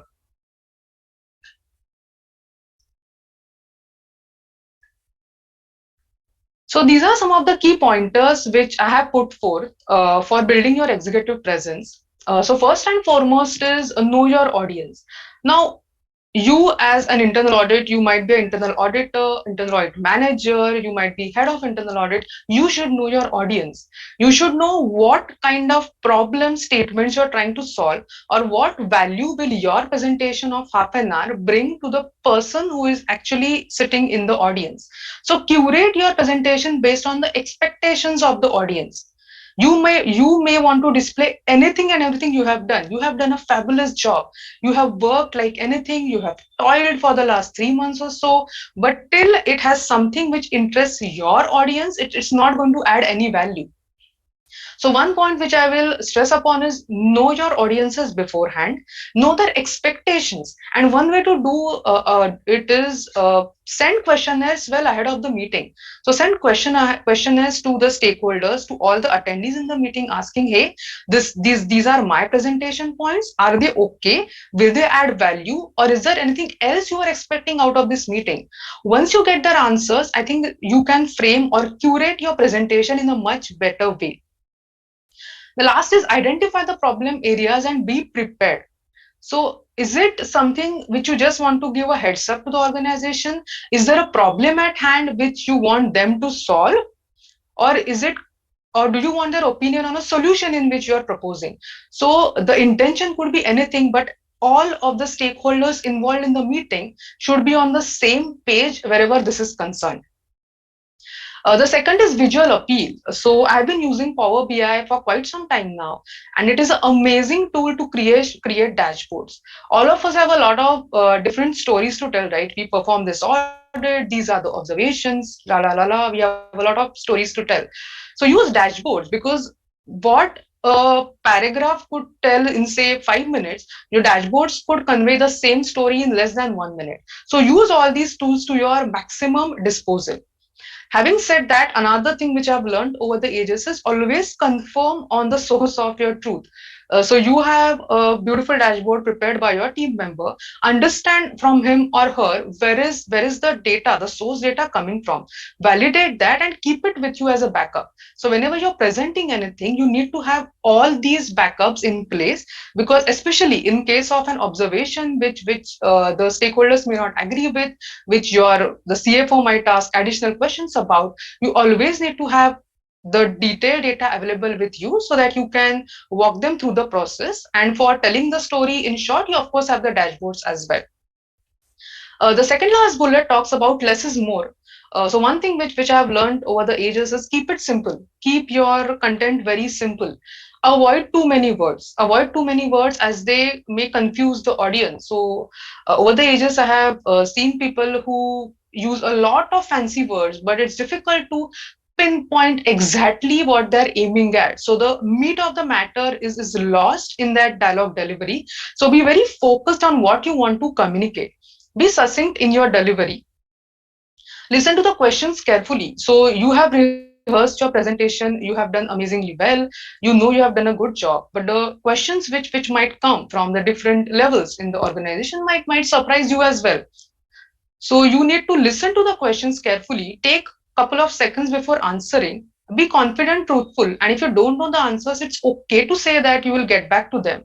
You're not supposed to know every answer on earth. You know what you have done. So of course you're expected to know that. But if there is something which requires a detailed, deeper dive from your end as well, be truthful and confident, because people always know when you are beating around the bush and when you don't know the answer. So this is one important pointer which I think is less is more.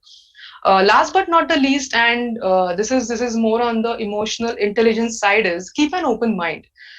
Be extremely receptive to feedback. So in my career till date, I have worked with amazing leaders who ask questions which you might have never thought of.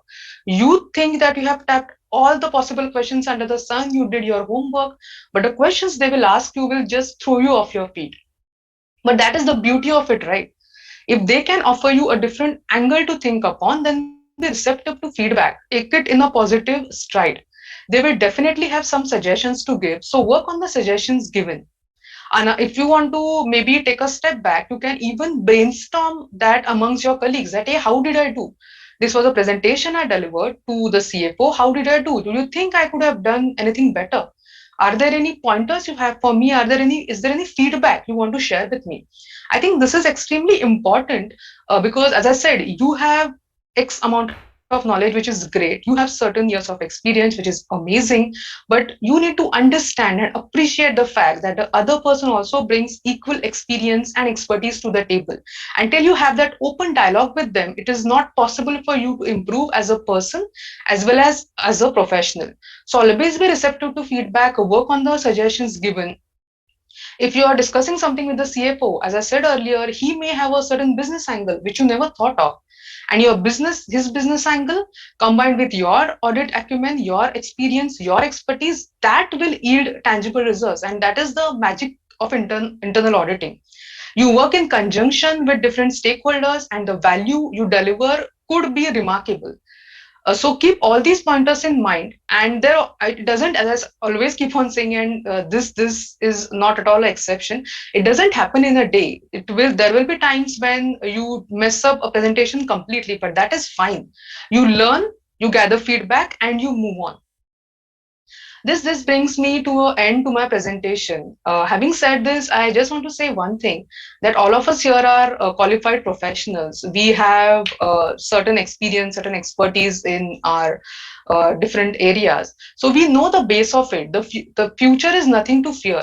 The future, I would say, is just an addendum to what we actually know. Our knowledge base is strong. We have all the required tools with us. So it's just adding more value. So there is nothing new you have to learn. The future is nothing to be scared of. You just have to apply your knowledge in a different way. And the world is an oyster for all of us.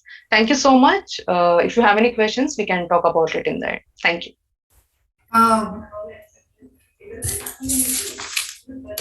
Piyusha, we'll be taking the question answer session at the end. Sure.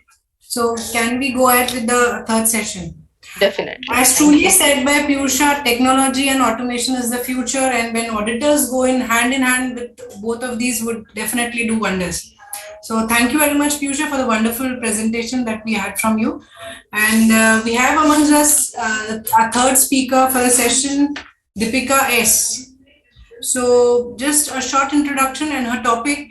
She'll be taking on innovative audit tools and techniques. So all the audit tools would be discussed by Deepika today. So she's handling assignments involving audit analytics, exception reporting, application review, ERP remediation, information technology, general controls, internal financial controls for banks, NBFCs, and manufacturing companies. She has held various positions like Special Invitee to Digital Accounting and Assurance Committee of SIRC of ICI, Joint Secretary Women's Committee of the Institute of Internal Auditors Madras Chapter, and faculty with SIRC of ICI for Information Technology Training and Advanced Information Technology Training. She has also been a guest lecturer at various education institutions and colleges in topics of data analytics, blockchain technology, IS and IT audits, audit automation. She has a work experience of working with CNK and Associates LLP from October 2017 and handling audits in areas of various technology related areas. And she is a DISA Certified Credit Research Analyst, PGP Business Intelligence, and Limited Insolvency Practitioner. So we have with us today CAS Deepika. We welcome you, Deepika, on behalf of Aurangabad branch and IASB. So over to you, Deepika. Yes, thank you, Rupali, for the introduction. So today I'll be briefly sharing with you, based on my experience, a few audit techniques which we use, which actually eases the work and which can be worked upon. So it's just a compilation of some audit techniques which we use on a day-to-day basis, which you may already be using, or certain things we can discuss and learn together. Okay, I hope I'm clearly audible. So with no further delay, I'll go into the presentation. So basically, areas of innovation in audit which we are going to look at will be the audit methodology. That is the way in which we are going to do audit. whether there can be any changes or better way in which we approach audit is the first area which we are going to do. The second area we are going to see is going to be continuation of the previous speaker's presentation. We are going to talk about automation areas, where we can automate, how we can automate in a simple way, like day-to-day activities, which without our knowledge will be taking time, right? So those are the things which if we do in a slightly different way, how we can use that on our day-to-day activities. So that will be the second areas which we'll be seeing. So it will be through Excel, Power BI, Power Query. We'll be going through few of the automation tools, how it can be worked on, etc. Then we are going to see some audit techniques. So these are like apart from data analytics, which is going to be part of automation also. The audit techniques are going to be more on going extra step to validate the data. That is what I can do further to like now, let's say after Corona, a lot of us are doing remote audit, right? So in remote audit, how do you accept evidence? Can you accept anything that comes from the client as an evidence? So a PDF document shared through WhatsApp, if you're taking as evidence, and that PDF was, let's say, edited to show you some other data. So at the face value of it, do you want to accept or not? Because previously when we were at client place, we used to travel, we had lot of other parameters which actually created the questioning mind. That is our professional skepticism. We evaluate people, person, the environment, the organization's culture. But last 2 years, we would have noticed that from onboarding of that assignment, we have not visited client place. Still it is there. Though we have started resuming and traveling and all, still we have certain assignments in different states, different cities, which we actually do entirely offsite. So here we'll be seeing little techniques where generally was not part of the normal audit procedures. Mostly those were for what to say, background verification, or let's say for due diligence or forensics. But now with the advent of digital evidences and lack of others, we can use those techniques also into an audit to ensure that we are able to validate our clients in a better way. Okay, so in that way, I have framed my session. So with that, first we are going to see our audit methodology. What is that we can do little different. So here in audit methodology, the buzzword now is agile audit, where we are following Scrum methodology, where it's basically a technology or methodology which was derived after which was derived for software development.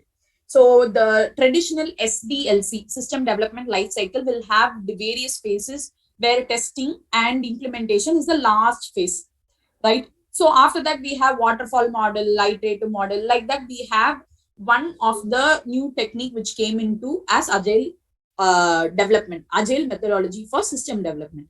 So now the recent innovation is to use agile methodology for different projects. It can be for change management, it can be for project implementation, it can be for in any place where we have a plan and an execution, right? So simply to say, agile audit is nothing but cyclic iterative approach. I'm not going to do end to end and then issue a report. Okay, as and when I'm going to audit, I'm going to discuss with the auditee. Okay, I'm not going to wait for all areas. Now, let's say I'm doing procurement as the area for internal audit this quarter.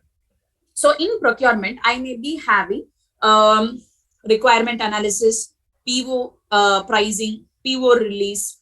Then I'll be having vendor evaluation, vendor empanelment. So then I'll be having invoicing. So there'll be so many components of procure to pay process, which is going to be requiring audit. So now I'll not wait for all my program, the entire audit program for purchase to be over to issue a draft report. So what I'm going to do is each identifiable area, I'm going to split it to what is called as a sprint.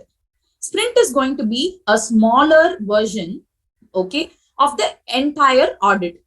So what I'll do, what I used to do for the entire procurement process, I'm going to do only for vendor empanelment process. I'm going to do that only for my PO process. So let's say this week, my 2 area for deliverable was vendor empanelment and PO release. So 2 sprints I'll be completing in 1 week. So in this way, when we do, there is faster turnaround times, okay, and we are able to set the expectations of the organization as well as the auditee and the auditor, and any major area that comes up, immediately the management is informed so that corrective actions can be taken. And as an auditor, when the corrective actions are taken, it is advantageous for us, right? So whatever the management may give as response, the primary focus is not just receiving some response and releasing a report, because still the risk is there since it's only a response and no corrective action is implemented. But in the way of sprints, when we use agile methodology, when we are going to give all our potential risks and lapses, control lapses, which we have identified then and there, it is going to actually help them to implement corrective actions to ensure that that particular control lapse is not impacting in the long run. So apart from the smaller sprints, we will be having the whole methodology also. So like, for example, hierarchies which we can build in, the methodology, in the audit process. So first level, I'm going to have smaller sprints for each component. Then I need not keep everyone in loop for every small sprint. Maybe for the small sprints and all, I will be taking only the respective stakeholder. Okay, only the purchase head, only the respective vendor empanelment team. They'll be in the weekly sprints where I'm going to discuss with them what was the status, what is the pending, and what are the lapses which we are identifying, etc. And after that, maybe once in 10 days or once in 15 days, I'll be having sprints with my management stakeholders to actually update them of what all areas are complete, what is the status so far. So it's going to be an iterative approach where moving from a long audit period and release of draft report, let's say after 20 or 30 days of audit, here we are going to keep releasing content, not just as documents or reports. We are not going to increase the documentation and increase the communication whereby we are lagging or wasting time. We are going to reduce that by having more rounds of communication. Okay, so that's the main methodology or main change from a normal audit methodology to agile audit methodology. So for implementing this, first thing is we need to train our auditors in agile principles and techniques. Okay, then there are several guidance notes and people who have actually implemented. And apart from that, most important thing is we have a lot of Scrum and agile audit tools, because for us, every audit is something similar to project management. So there are a lot of project management tools which are having this Scrum culture.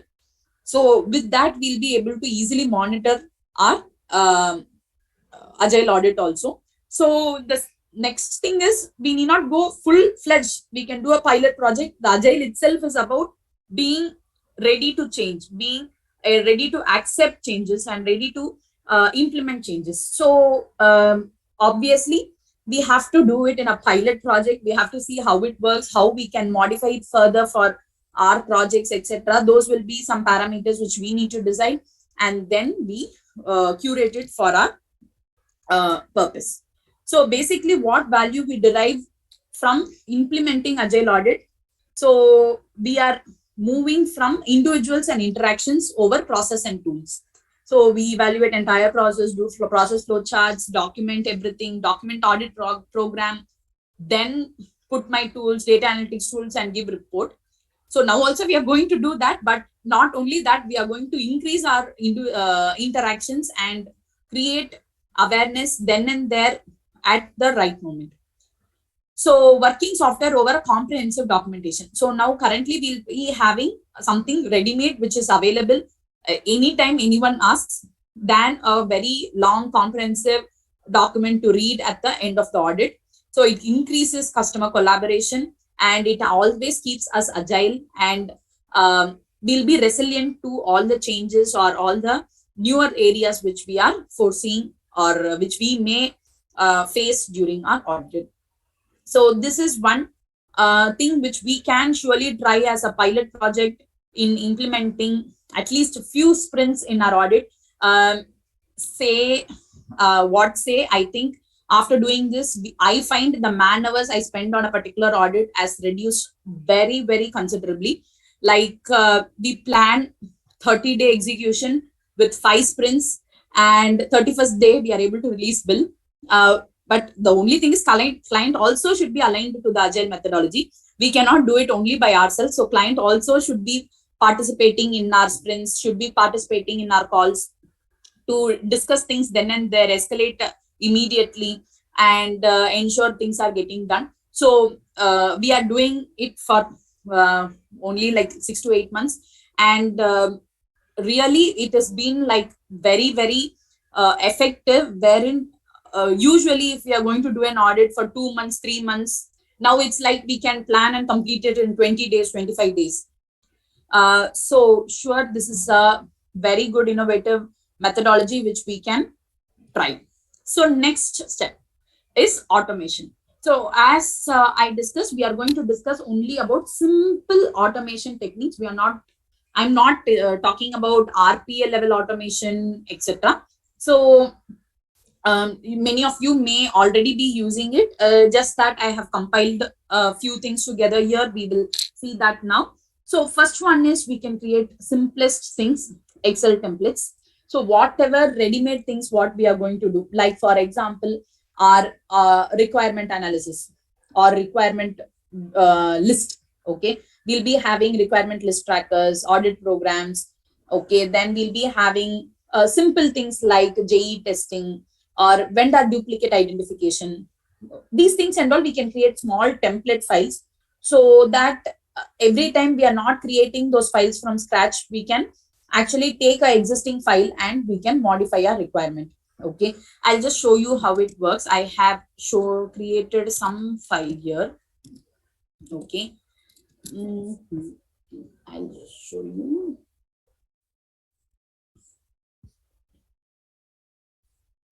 Okay, so if you see, this is a template file which I have created for Gantt chart.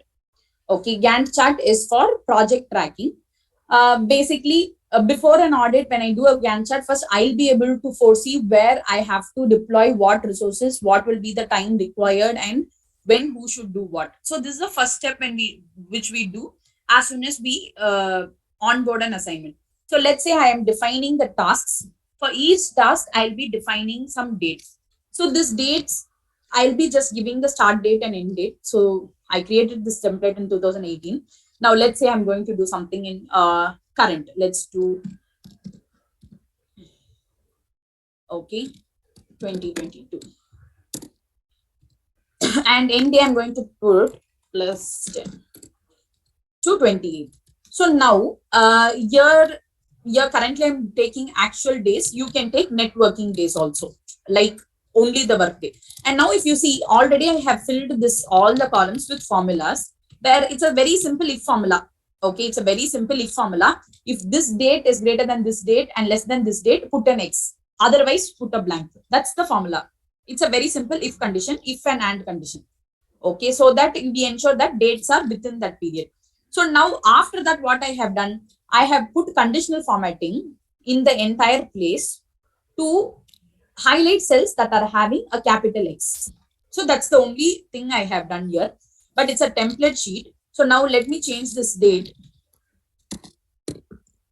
Okay, now let me put +1. So this is the advantage of having template sheets. So I need not put the formula again. I need not keep reinventing the wheel. I need not keep working from scratch.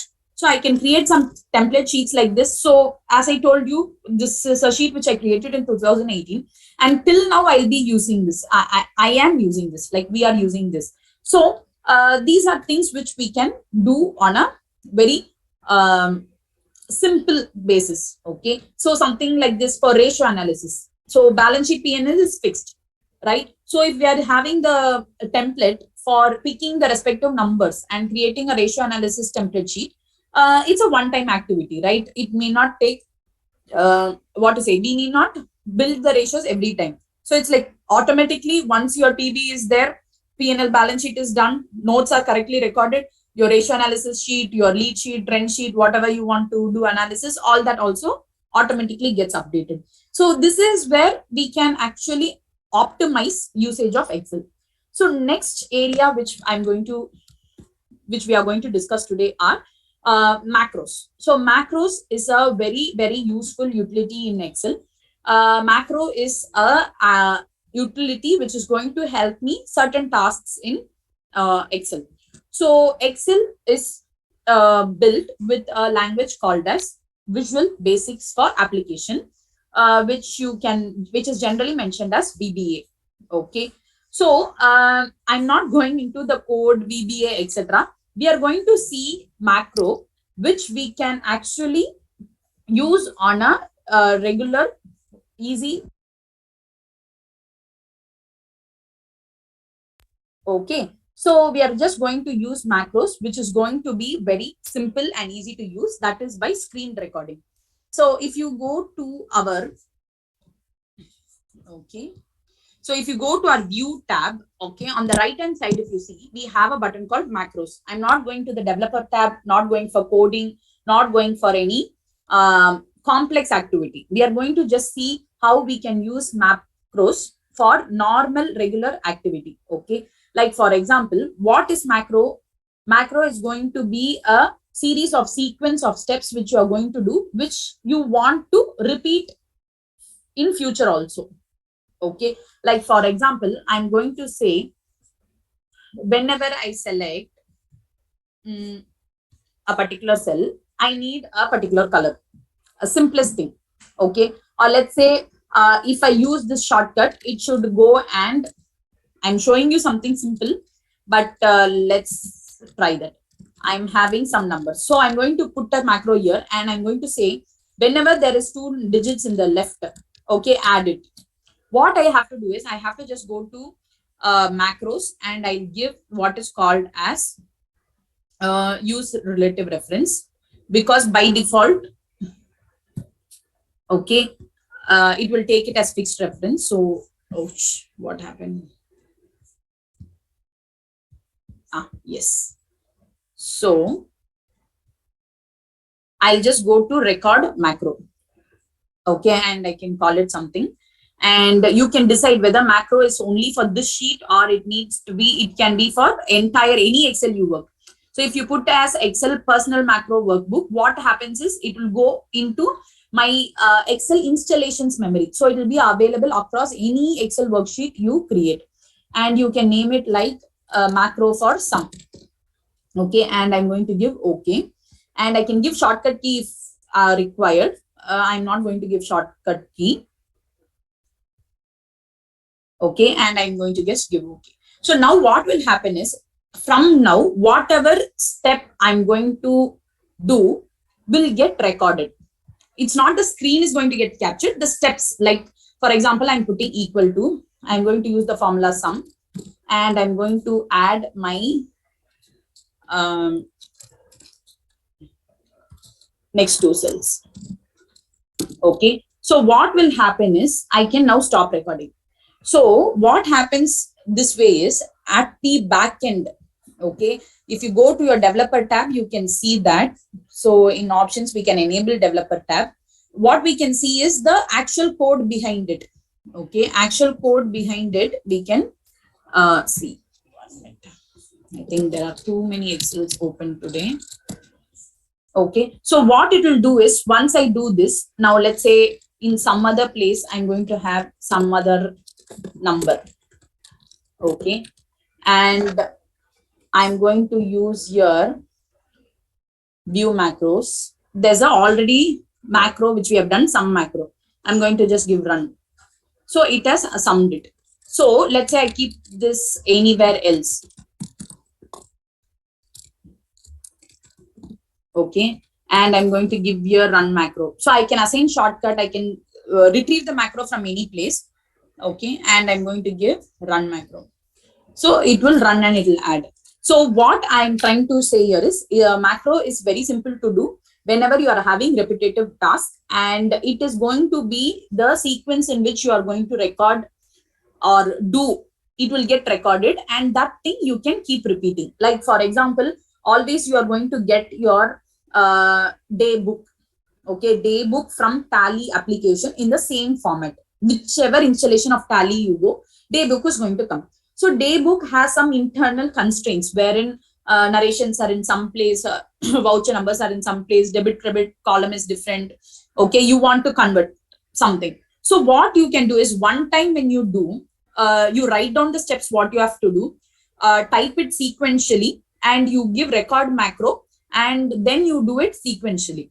It will get saved. So every time you take that format file, okay, when you run that macro, you will be actually transforming the data from the little clumsy thing to your way of analyzing. However you do, like that you can convert and you can use.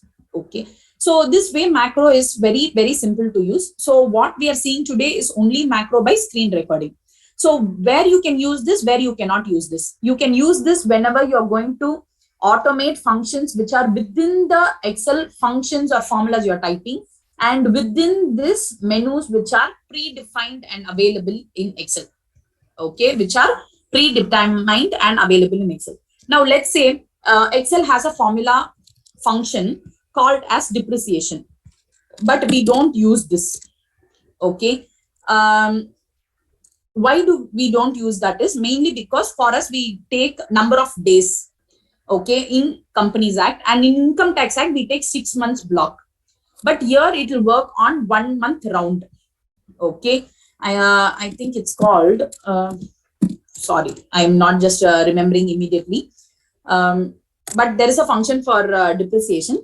So we are not using it because it is not relevant for the particular function what we are doing. So we can create a VBA script macro with the coding to create a new function which is not already in Excel. Let's say VLOOKUP has some constraints. You want to do some different fuzzy match based on which you want to map the data. Okay, then you cannot do macro by screen recording. You have to do macro by coding.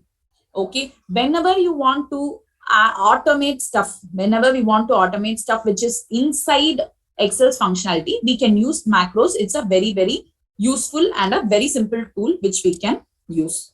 So next is going to be our interesting technique, which is data analytics and Power BI. So data analytics is just moving from sample data to full data analysis. So sample to full data means in sample, you may or may not get an exception. In data analytics, you will get exceptions. Okay, and the exceptions will be the sample. Okay, it's an additional step that we are doing in audit, wherein we are doing the procedure using some tool, creating exception reports.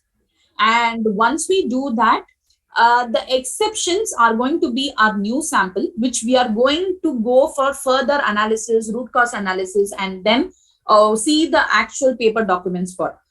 Okay, so for data analytics, obviously, if the data is going to be around 1 or 2 lakh rows, we can still use Excel. But I strongly recommend more than 50,000 rows. It's not very feasible to use Excel because the more and more formulas we do, Excel file becomes very, very bulky. Right? If you have a very good system configuration, yes, 1 lakh, 2 lakh data rows is good to go for Excel. If not, we can use Power Query and Power BI. That is Excel with Power Query or Excel with Power BI. So these two things we can use. I'll just show you how we can do small office automations using Power BI. Okay, so for that, showing and doing and showing will be little tough in the short time. So I'm going to show you something which we have already done. Like for example, everybody needs to evaluate sales with 26 years to ensure that all the invoices booked are recorded and all the receipts we have received in 26 years are invoiced. Vice versa, we need. So 26 years reconciliation, whether it's a statutory audit or internal audit perspective, it is a required content, right? So for that, what are the data will be available? So we'll be having 26 years. It's a PDF file. And from the portal, we can actually extract text file also, right? So I'm taking text file because it will be very lean and it will make my program run faster. Okay. So if you see here, the same company, same year, 26 years, it's only 30 KB file. This is a 200 KB file. It's just because of the file format. So then I have taken the TDS ledger from Tally in horizontal format. Okay. It's a TDS ledger from Tally in the horizontal format. So now these two are going to be same input formats, because 26 years, this text was not going to change. Okay, because it's a system generated report. Same thing in Tally, but depending on client's configuration, 1 or 2 columns may change. The only thing you need to ensure is the headers are same. Headers are same means literally it should be same. Okay, because integrity of the header is something very important when we are doing any automation work. So once we do that, we have created a template sheet. Okay, so same like Excel, we are creating template, we are creating something in Power BI. So what is this script doing? First, it is importing my text file. So I have to define path in which it should go and pick the text file. Then I have to write some sequence of steps. Okay, some sequence of steps to ensure that my data is transformed. Like for example, as soon as you try to import the data, it will be like this. It has some subheadings, it has subtotals, it has deductor details on top, it has deductive details down. There are a lot of clumsy data available in this, right? So now I'm just doing some steps to remove the columns. I'm adding some columns. I'm bringing the subheadings to the right hand side so that I can, I'm doing this so that I can remove the subheading columns, subtotal columns, etc. And finally, I'm creating a good table, which is good to go for my reconciliation. So same way we have done for TDS ledger, this work is going to be pretty simple because it's going to be ready-made already in columnar form. So I don't need much of data transformation techniques. So once I do this, I'm creating a consolidated report table by referring to my TDS ledger and my 26 AS, and I have built some reconciliation scripts. Okay, I have created some reconciliation scripts for writing different functions, whether it's a difference or match or it's not in book or not in 26 AS, all that I have created some function. So now whatever we do here, okay, I created not in books, not in 26 AS, matched difference. So for parameters, my exceptions should come. So once I do this, okay, this can be repeated for all my clients, right? So why I'm doing this in Power BI? So the same formulas, I can do it in Excel also. But automation in Power BI is much simpler than automation in Excel. Okay. So the same thing, what could be done in Excel, I have done it in Power BI, but just see the magic. So I have built a dashboard where I have actually the total matched cases, difference cases, not in book cases. So let's say I'll take match cases. These are the, difference cases. These are the difference cases. In this now, let's say I want to see one particular client. So these are the transactions for that particular client. Let's say I want to see for this client. These are the 2 transactions for this client. So this will be like a ready-made tool where I can run down and see my transactions. Apart from that, I can go to my table view, my actual table with line item of differences is there. I can always copy this.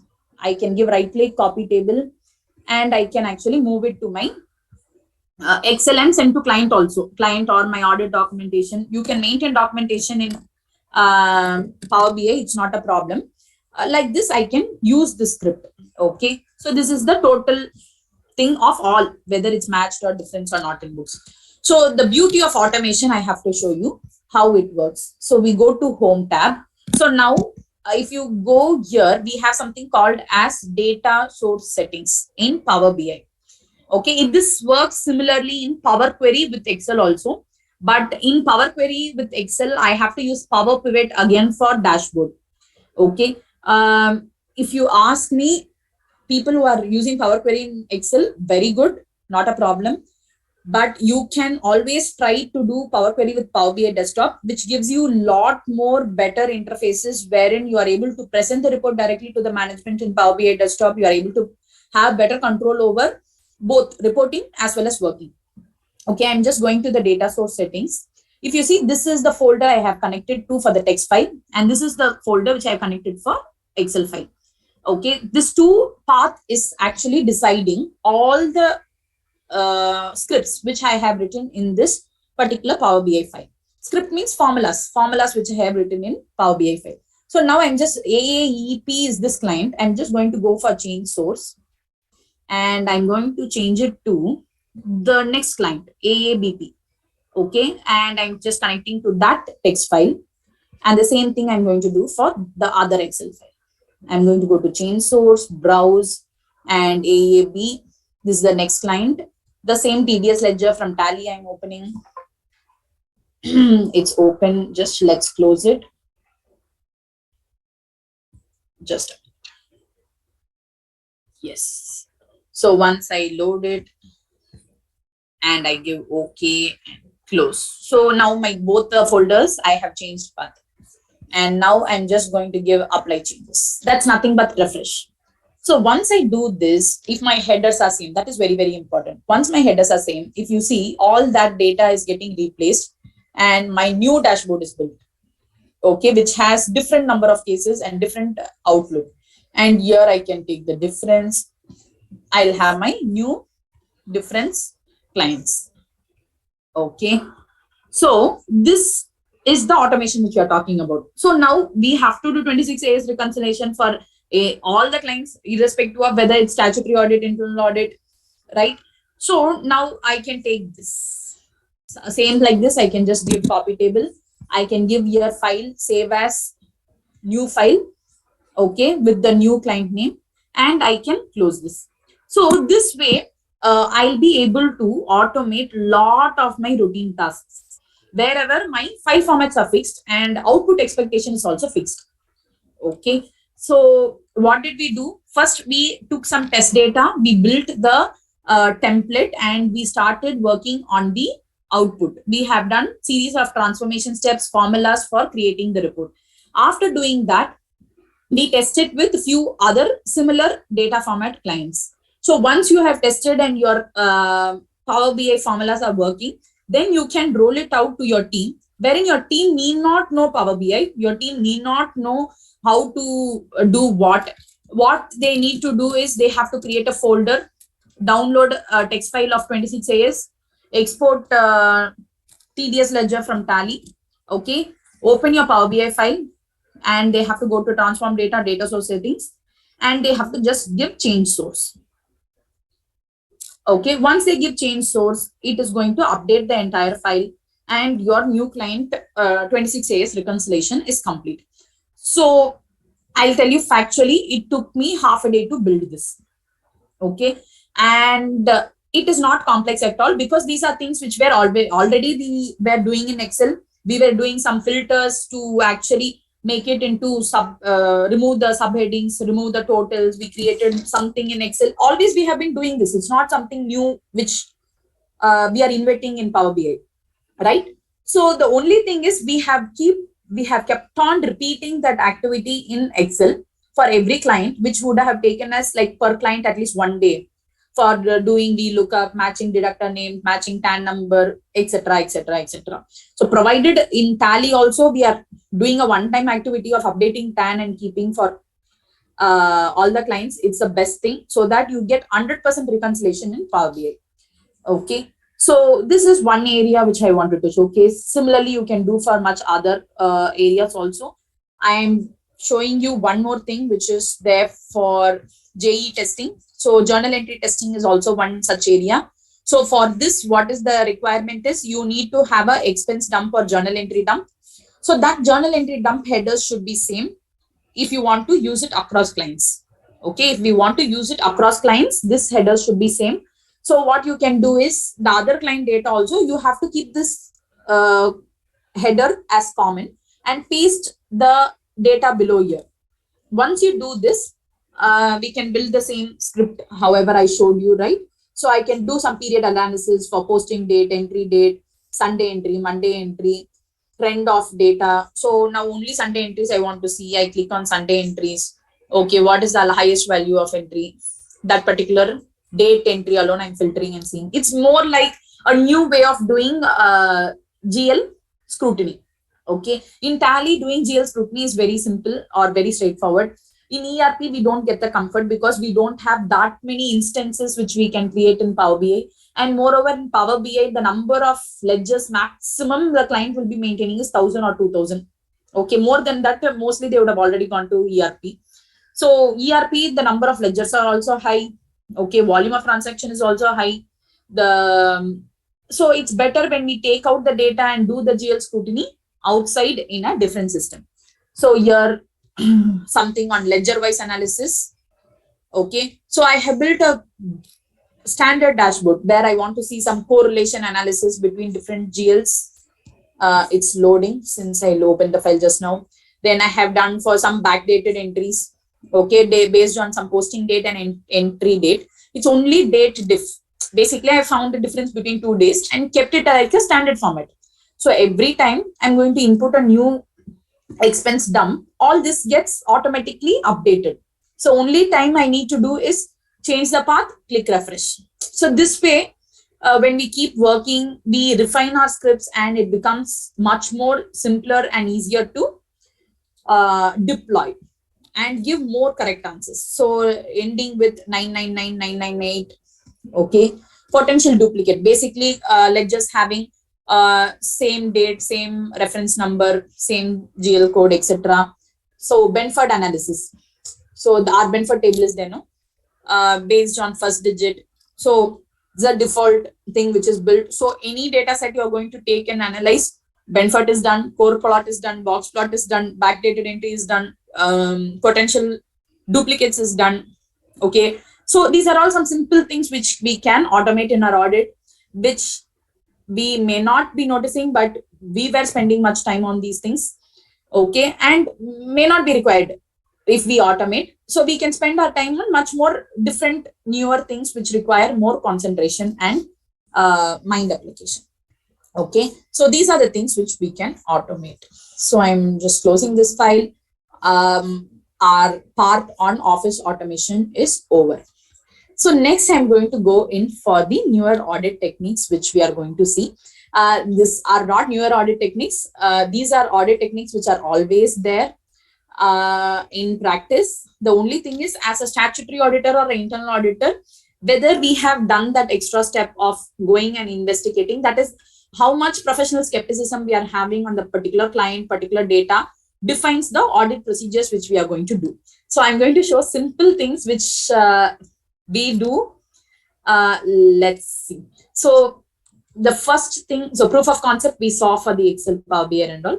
So the first audit technique is like the major thing which we are going to discuss today is mystery shopping. Okay, so this is going beyond our normal audit procedure to go in and investigate whether the particular expense or income is valid or not valid. So basically what we are going in mystery shopping, we are going to actually become the customer, not the auditor. We are going to become the customer or the consumer and identify whether on a sample basis. Okay, like for example, we are doing data analytics, we are identifying some variances and exceptions, right?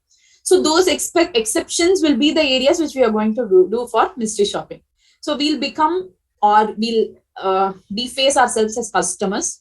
We do some analysis and assessment of that industry, that competitors, the pricing, why particular pricing for this client, why not this pricing, etc. We are going to question. So as a role of auditor, are you expected to do all this? It's a question mark. It's up to you. As an internal auditor, always you can go beyond your scope and actually see whether the respective, because what happens is we are always talking about industry knowledge, business knowledge, right? So business knowledge is not restricted to the business process knowledge. Business knowledge is actually going beyond the business process and identifying whether the business process is adequate for that particular products which the company is in. What are the components that go and actually create that product, right? So these are the things which we have to go beyond the process and then evaluate whether the controls are sufficient or not. So for that, mystery shopping is a very, very ideal technique. So in this technique, what all we can do, we can analyze competitors. Okay, we can review processes and procedures. We can evaluate staff performance. We can actually conduct some random mystery interviews without even them knowing that we are doing it. Okay, we'll do sales point analysis. We can do establishment analysis. Okay, brand perception. We become the customer. We see how actually the customer sees this brand. Why they are ready to pay this price? Are they really keen to pay this price? If not, and still the company is making huge profits, then you have to go ahead and see why that is happening, right? So few of the techniques or simple techniques I'm telling, I'm not going into complex forensic based mystery shopping. We are seeing some very, very simple techniques which we can do. So first one is whenever there's a plant, okay, there are a lot of clients who say, I have a plant in Haryana, I have a plant in Indore, I have plant in this some remote locations, right? I have a quarry here, I have that here. Best, easiest thing, put that address in Google Earth. You can see whether the plant is there or not. See, if you read the disciplinary cases that have been prosecuted in institute, we can see a lot of cases which are due to negligence, which not just that person who got convicted, any of us could have done. Okay, so I have read one case where actually the auditor was actually a finance company, I think. They had it's a deposit taking finance company where the company has defrauded the depositors, and this auditor had actually thought this company is so small that how it could make I think the deposits they collected in as per books was 13 crores. Okay, the setup is so small, the number of employees so small. Okay, the auditor was the perception how you can create 13 crore deposit with this, and he was thinking whether the company is actually overstated balance sheet. Then he had done procedures and he has signed off. And after 3 months, not 3 months, after 3 years, they have identified that company on that year which this person signed had collected 2,000 crores deposits. Okay, where is 13 crores? Where's 2,000 crores? Okay, so all this substance over form, whatever it is, wherever it is, better to validate whether such places are there, the data points are there, can we actually rely on it or not? Okay, so Google Earth image is very, very good. Like even we can go and see up to, if a crane is standing there, you can see whether the crane is there. If it's a plant, you can see the plant layout. So it's a very, very, very simple and very nice tool which you can use for identifying plant locations, plants, and because it's basis materiality, that's all. Okay, so Google Earth is very simple. You can just go to not the normal Google Maps. You need to go to Google Earth, which gives you actually the building outlet and layout, etc. Okay, and Google Earth is used for audits by a lot of people. A lot of audit firms are using it, and CNAG is using it for a lot of things. I think around 3 years back, they had uncovered a very huge sand mining fraud. Okay, I think that came out and it was published as a movie and all. They had used Google Earth imaging and drone imaging. Okay, Google Earth maps and drone imaging, and identified all the vehicles that were used for illegal quarrying, etc. And it was a very, very big case study which they had published. So Google Earth is a very, very important and useful audit tool. Next is LinkedIn page. So this, not just LinkedIn page, you can talk it like you can take it as any social media handle. Okay, let it be Twitter, LinkedIn, Facebook, anything, whichever the organization is using for showcasing their products and etc. Okay, their website is there, but apart from that, their social media. Like for example, simple thing I'm saying, we are having multiple locations, multiple organization, like multiple location, multiple people, and let's say you are running payroll for 15,000 employees, 20,000 employees. It is very, very difficult as an auditor for you to do headcount for even one location. Okay, I have tried many times, but you can do headcount for one department. Maximum possible in an organization where you can go and see is one department. Okay, you cannot even know, like even if you take attendance, how you will know only the same person has not registered 5 fingers and it's 5 different people? We cannot, right? There certain things are very, very difficult to audit, right? And for the number of frauds that are coming up, it's very it increases skepticism and fear of really who are there in that organization, right? So simple thing is we can do LinkedIn page. So for a particular organization, I'm just with no any bias, I'm going into a company. It's a very common, I'm putting Reliance Industries Limited. So the company's page comes. So you can just go into the company's page. You can see some basic data. Like for example, you can see jobs, life. Okay. So really what is happening, what is there, are you updating anything? And most importantly, the people. So immediately you can see how many employees are tagged Reliance Industries as their company employer. So please remove name. I'm not showing anything for, I mean to say, just for a case study we have taken. So any organization you put, at least 75% of people will be there in LinkedIn and they would have tagged it as their employer. Any company more than 1,000 employees or more than 500 employees itself, if you see, minimum 70 to 75% people will be there. So at least an indicative number you can take. It's not up. It's an indicative, approximate number. It's not absolute, but this information is actually better than doing headcount in 5 different plants. So this itself is failing. Then mandatorily we have to do headcount irrespective of biometric, API, swipe cards, whatever attendance mechanisms they are having. Okay. So Twitter handles, LinkedIn pages, and social media audits are also very, very important and crucial. Next is MCA, GST, income tax. So this I'm sure all of us know. So whenever we have vendors, we have a high price vendors. Okay, like if you take some vendors will be like always at a different price because they are having better products, better premium, etc. and all. So these and all we can surely run through public search in MCA website. We can identify common directors, common shareholders, whether related party, not related party. There are private websites giving more information than the government portal, where you can monitor their exports, imports, employee profiles, etc. So we can do some level of data, some level of review based on data banks, public data banks available in different search engines. Okay. Next is actually doing a real shopping.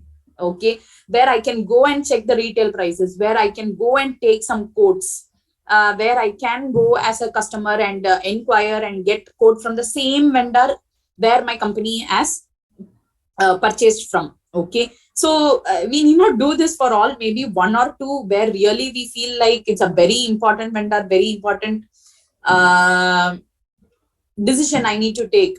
Okay, where there is differential pricing, it may affect my materiality. Those places we can do a real mystery shopping of going and getting the prices, etc. And rents also, whenever let's say we have owner's property, owner's plant where we are paying rent, etc. Okay, even sometimes even accommodations of hotels, etc. These rents and all, we can go and get some price list, and we can actually inquire. We have done this for many places where actually the company pays for the director's accommodation. So if you go at the end of the day, it will be some property of related party, etc. So you can actually go and check as a mystery shopper, what is the rent going in that particular area or in that particular apartment, etc. So those are one list. So apart from collecting quotes, we can also look at the pricing and the product in India Mart, Alibaba, such portals where actually already wholesale rates are published in websites, irrespective of actually going and finding the vendor and making a call and then taking a quote, is little actually time consuming, and it needs extra effort, right? But like our MCA GST, we can also do it through India Mart, Alibaba, etc. Okay, these are some very simple few techniques which we can use for our audit. Okay, so as I told you, after remote audit, you really, the skepticism or the comfort we used to get when we are really there talking fully with the management, with the stakeholders, with all the auditees involved. Now from onboarding to offboarding, everything in online call, we actually see only the virtual people and the virtual documents. So we can use few forensic tools also, where we can identify if a particular image was edited, if we can identify if a particular PDF was edited. These are some simple tools we can surely use. You can just Google online. There are a lot of PDF editor tools and image editor tools which we can use. And in Adobe itself also, no, you get, if you go into the properties, you can see the last modified date. So if they have modified inside the PDF after it was generated, the actual changes won't come in Adobe. You need to use a forensic tool, okay? But it'll at least show that it is modified. That level of metadata is available inbuilt in Adobe itself, okay? So these are the few techniques which we can actually add value to our audit by taking some extra skeptical steps. So I hope the session was useful for all of you. And with this, if we'll go into our question answer session, I think the moderator will be back. Am I within my time, or we have more time? Yes, I think I have completed my 1 hour. Yes. Rupali ma'am, you are coming.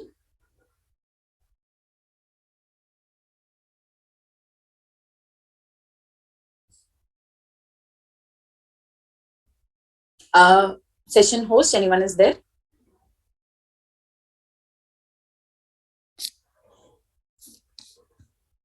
Where is my phone here? Yeah. You spoke to them? They didn't call. You can call back.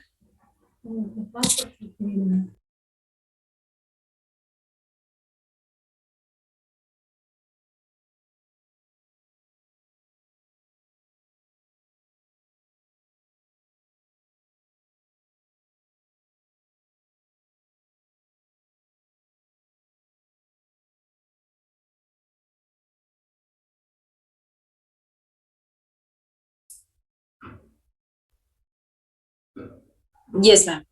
Yeah, thank you, Deepika ma'am, for your wonderful presentation. So we have some questions in the question answer.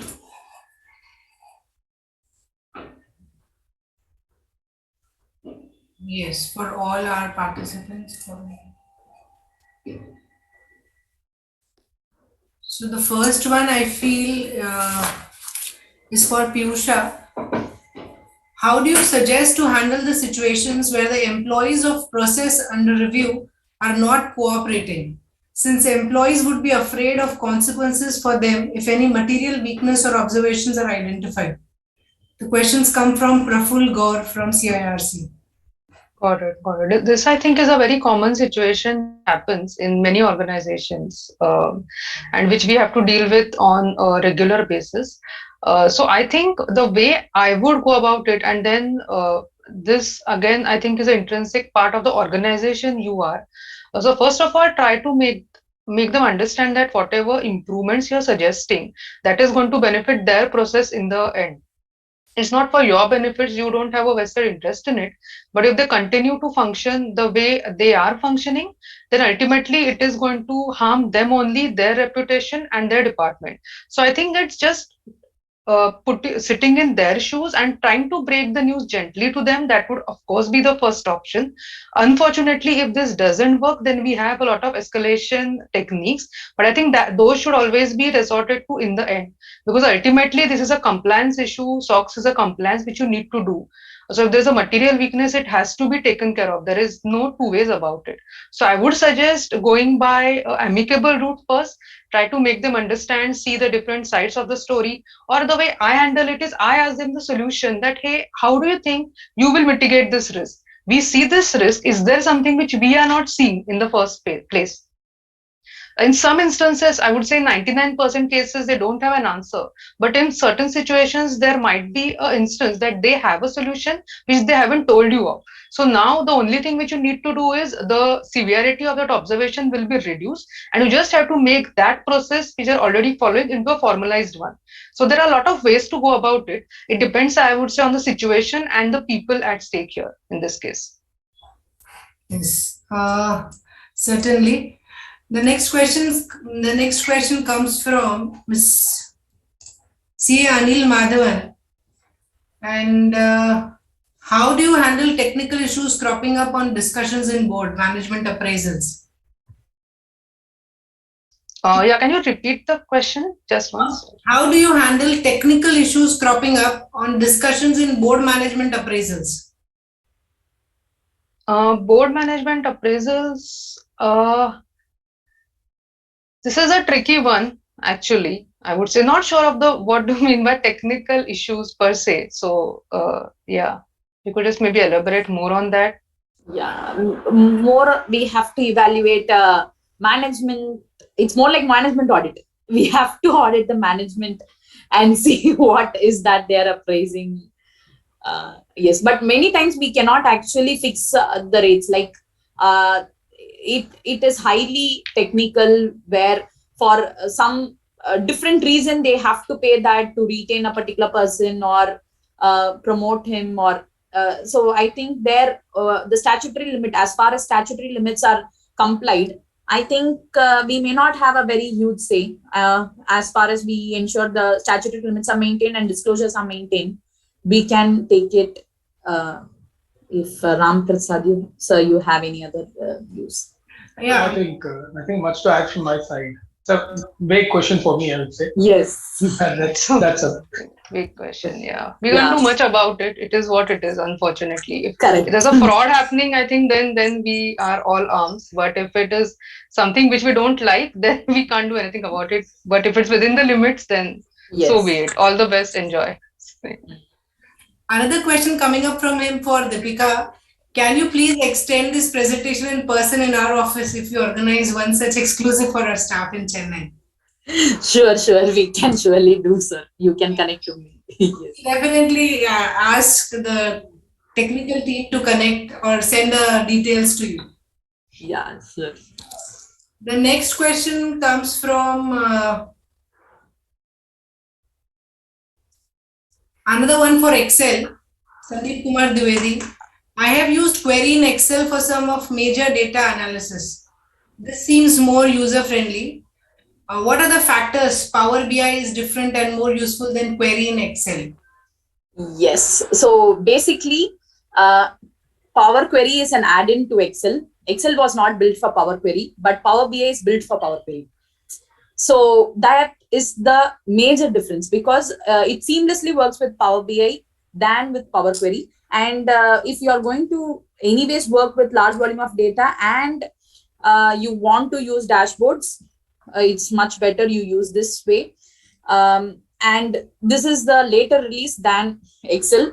Okay, so main reason our Power BI desktop version is given for free. That's first time something from Microsoft is come for free. Okay, the desktop version of Power BI is mainly because they want to bring in the user base of Excel to adopt Power BI desktop, because they are not able to withdraw. See, if you see all the other applications you are using, there are end of life.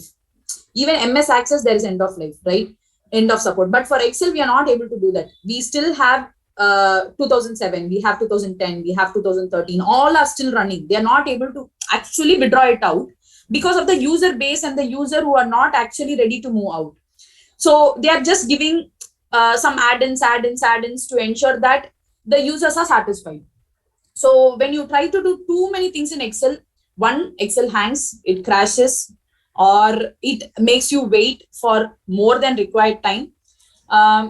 So you can just move to Power BI and see it works in a more efficient way.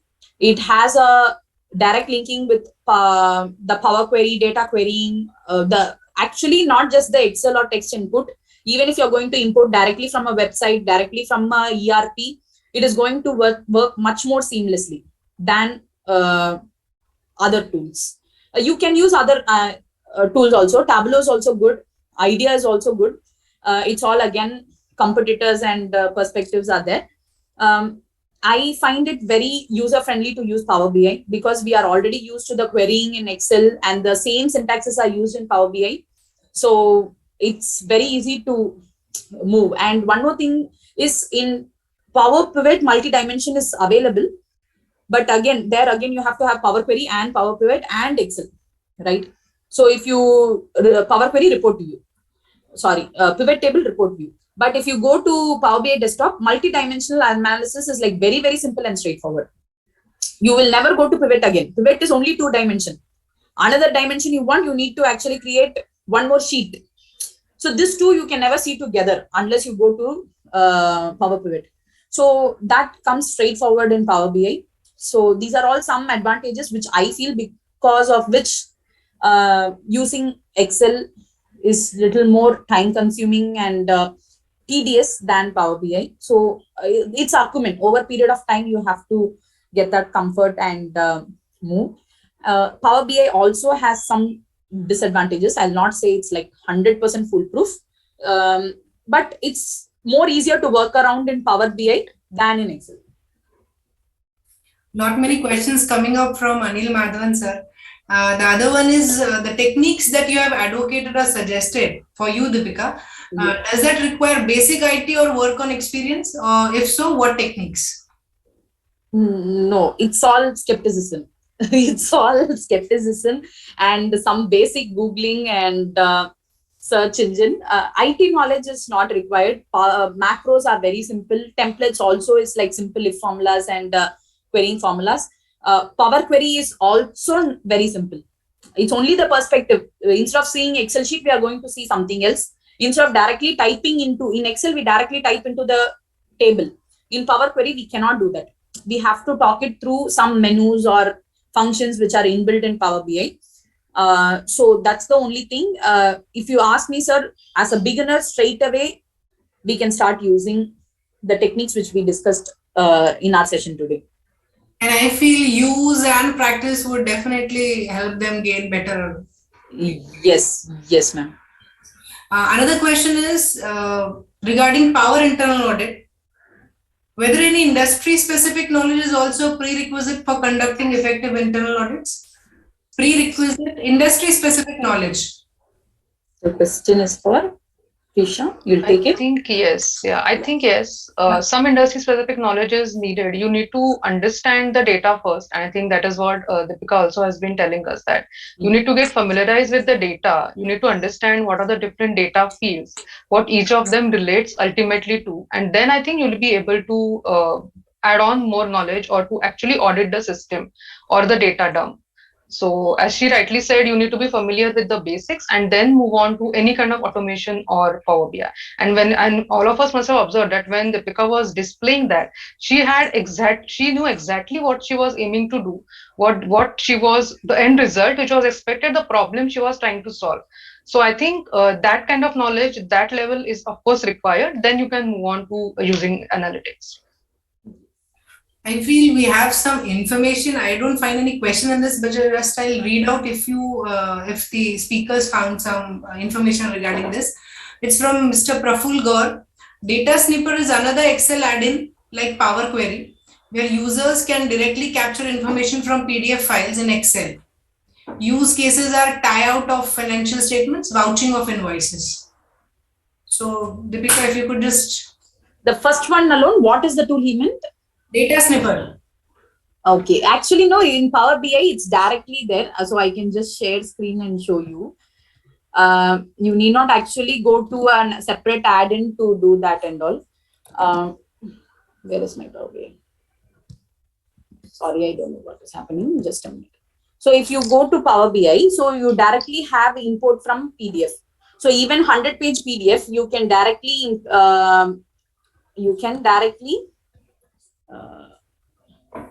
sorry, my screen sharing is paused. I'll just do it again. Yeah. Can you see now? Yes. So, Yes. yeah. So you can actually directly import data. So if you just go to here, get data, there's no add-in required. Okay. So this is the way you import data into Power BI. We have here one function called get data. So from here, if you see, we have PDF here. So even 100-page bank statement, you can just import it, and there's a function called combine. It's a only one-click function. I need not do any formula, etc. If you give combine, all the 100 pages will get appended and you'll get it as a table. So we can use this also. And sorry, I'm not aware of the add-in. Okay. Yes, we can use different tools. There are a lot of competing tools available in market. Another question raised by him is, what are all the risks we will encounter during remote audits? Innumerable. Innumerable, exactly. Right. It's better face to face. I mean to say, direct physical presence is surely required. At least for existing clients whom we have some history, we know the management, we know the employees are fine. But the total digital onboarding is surely risky. Right. There are cyber risks as well. I think in case you're using sensitive data, that is the most important risk I foresee. And in addition to that, if you have, say, for example, a tool which captures the hours, and I've seen instances of people misusing that tool as well. Say shift allowance, if you're working in shifts, and people do a lot of funky things, and if they could utilize it, it could be better utilized in many ways. But I've seen a lot of those things happening. So you need to spend some time in office. I am a strong advocate of that. Yes. Everything can't be done remotely. Yeah. You need that physical presence for sure. At least for the assurance business, we cannot. Definitely. Yes. Yeah. Yes. So I feel we are done with the question answer session. Arun sir, there are certain technical questions like CPRs and presentation that you could mail them. If you could just answer them or just mail them the presentations, it would be great help. We will look into the same, madam. No issues, no issues. You can now conclude and we will look into the same. Yes, thank you very much. Thanks. I would really like to thank all my speakers. They were just wonderful. And we had a great time with all three of you. And the sessions were really informative. I'm sure all the delegates would have been benefited a lot. Thank you all. Thank you very much. Thank you. Thank you so much. Thank you. Thank you so much. Bye-bye. Yeah. Good night. Good night.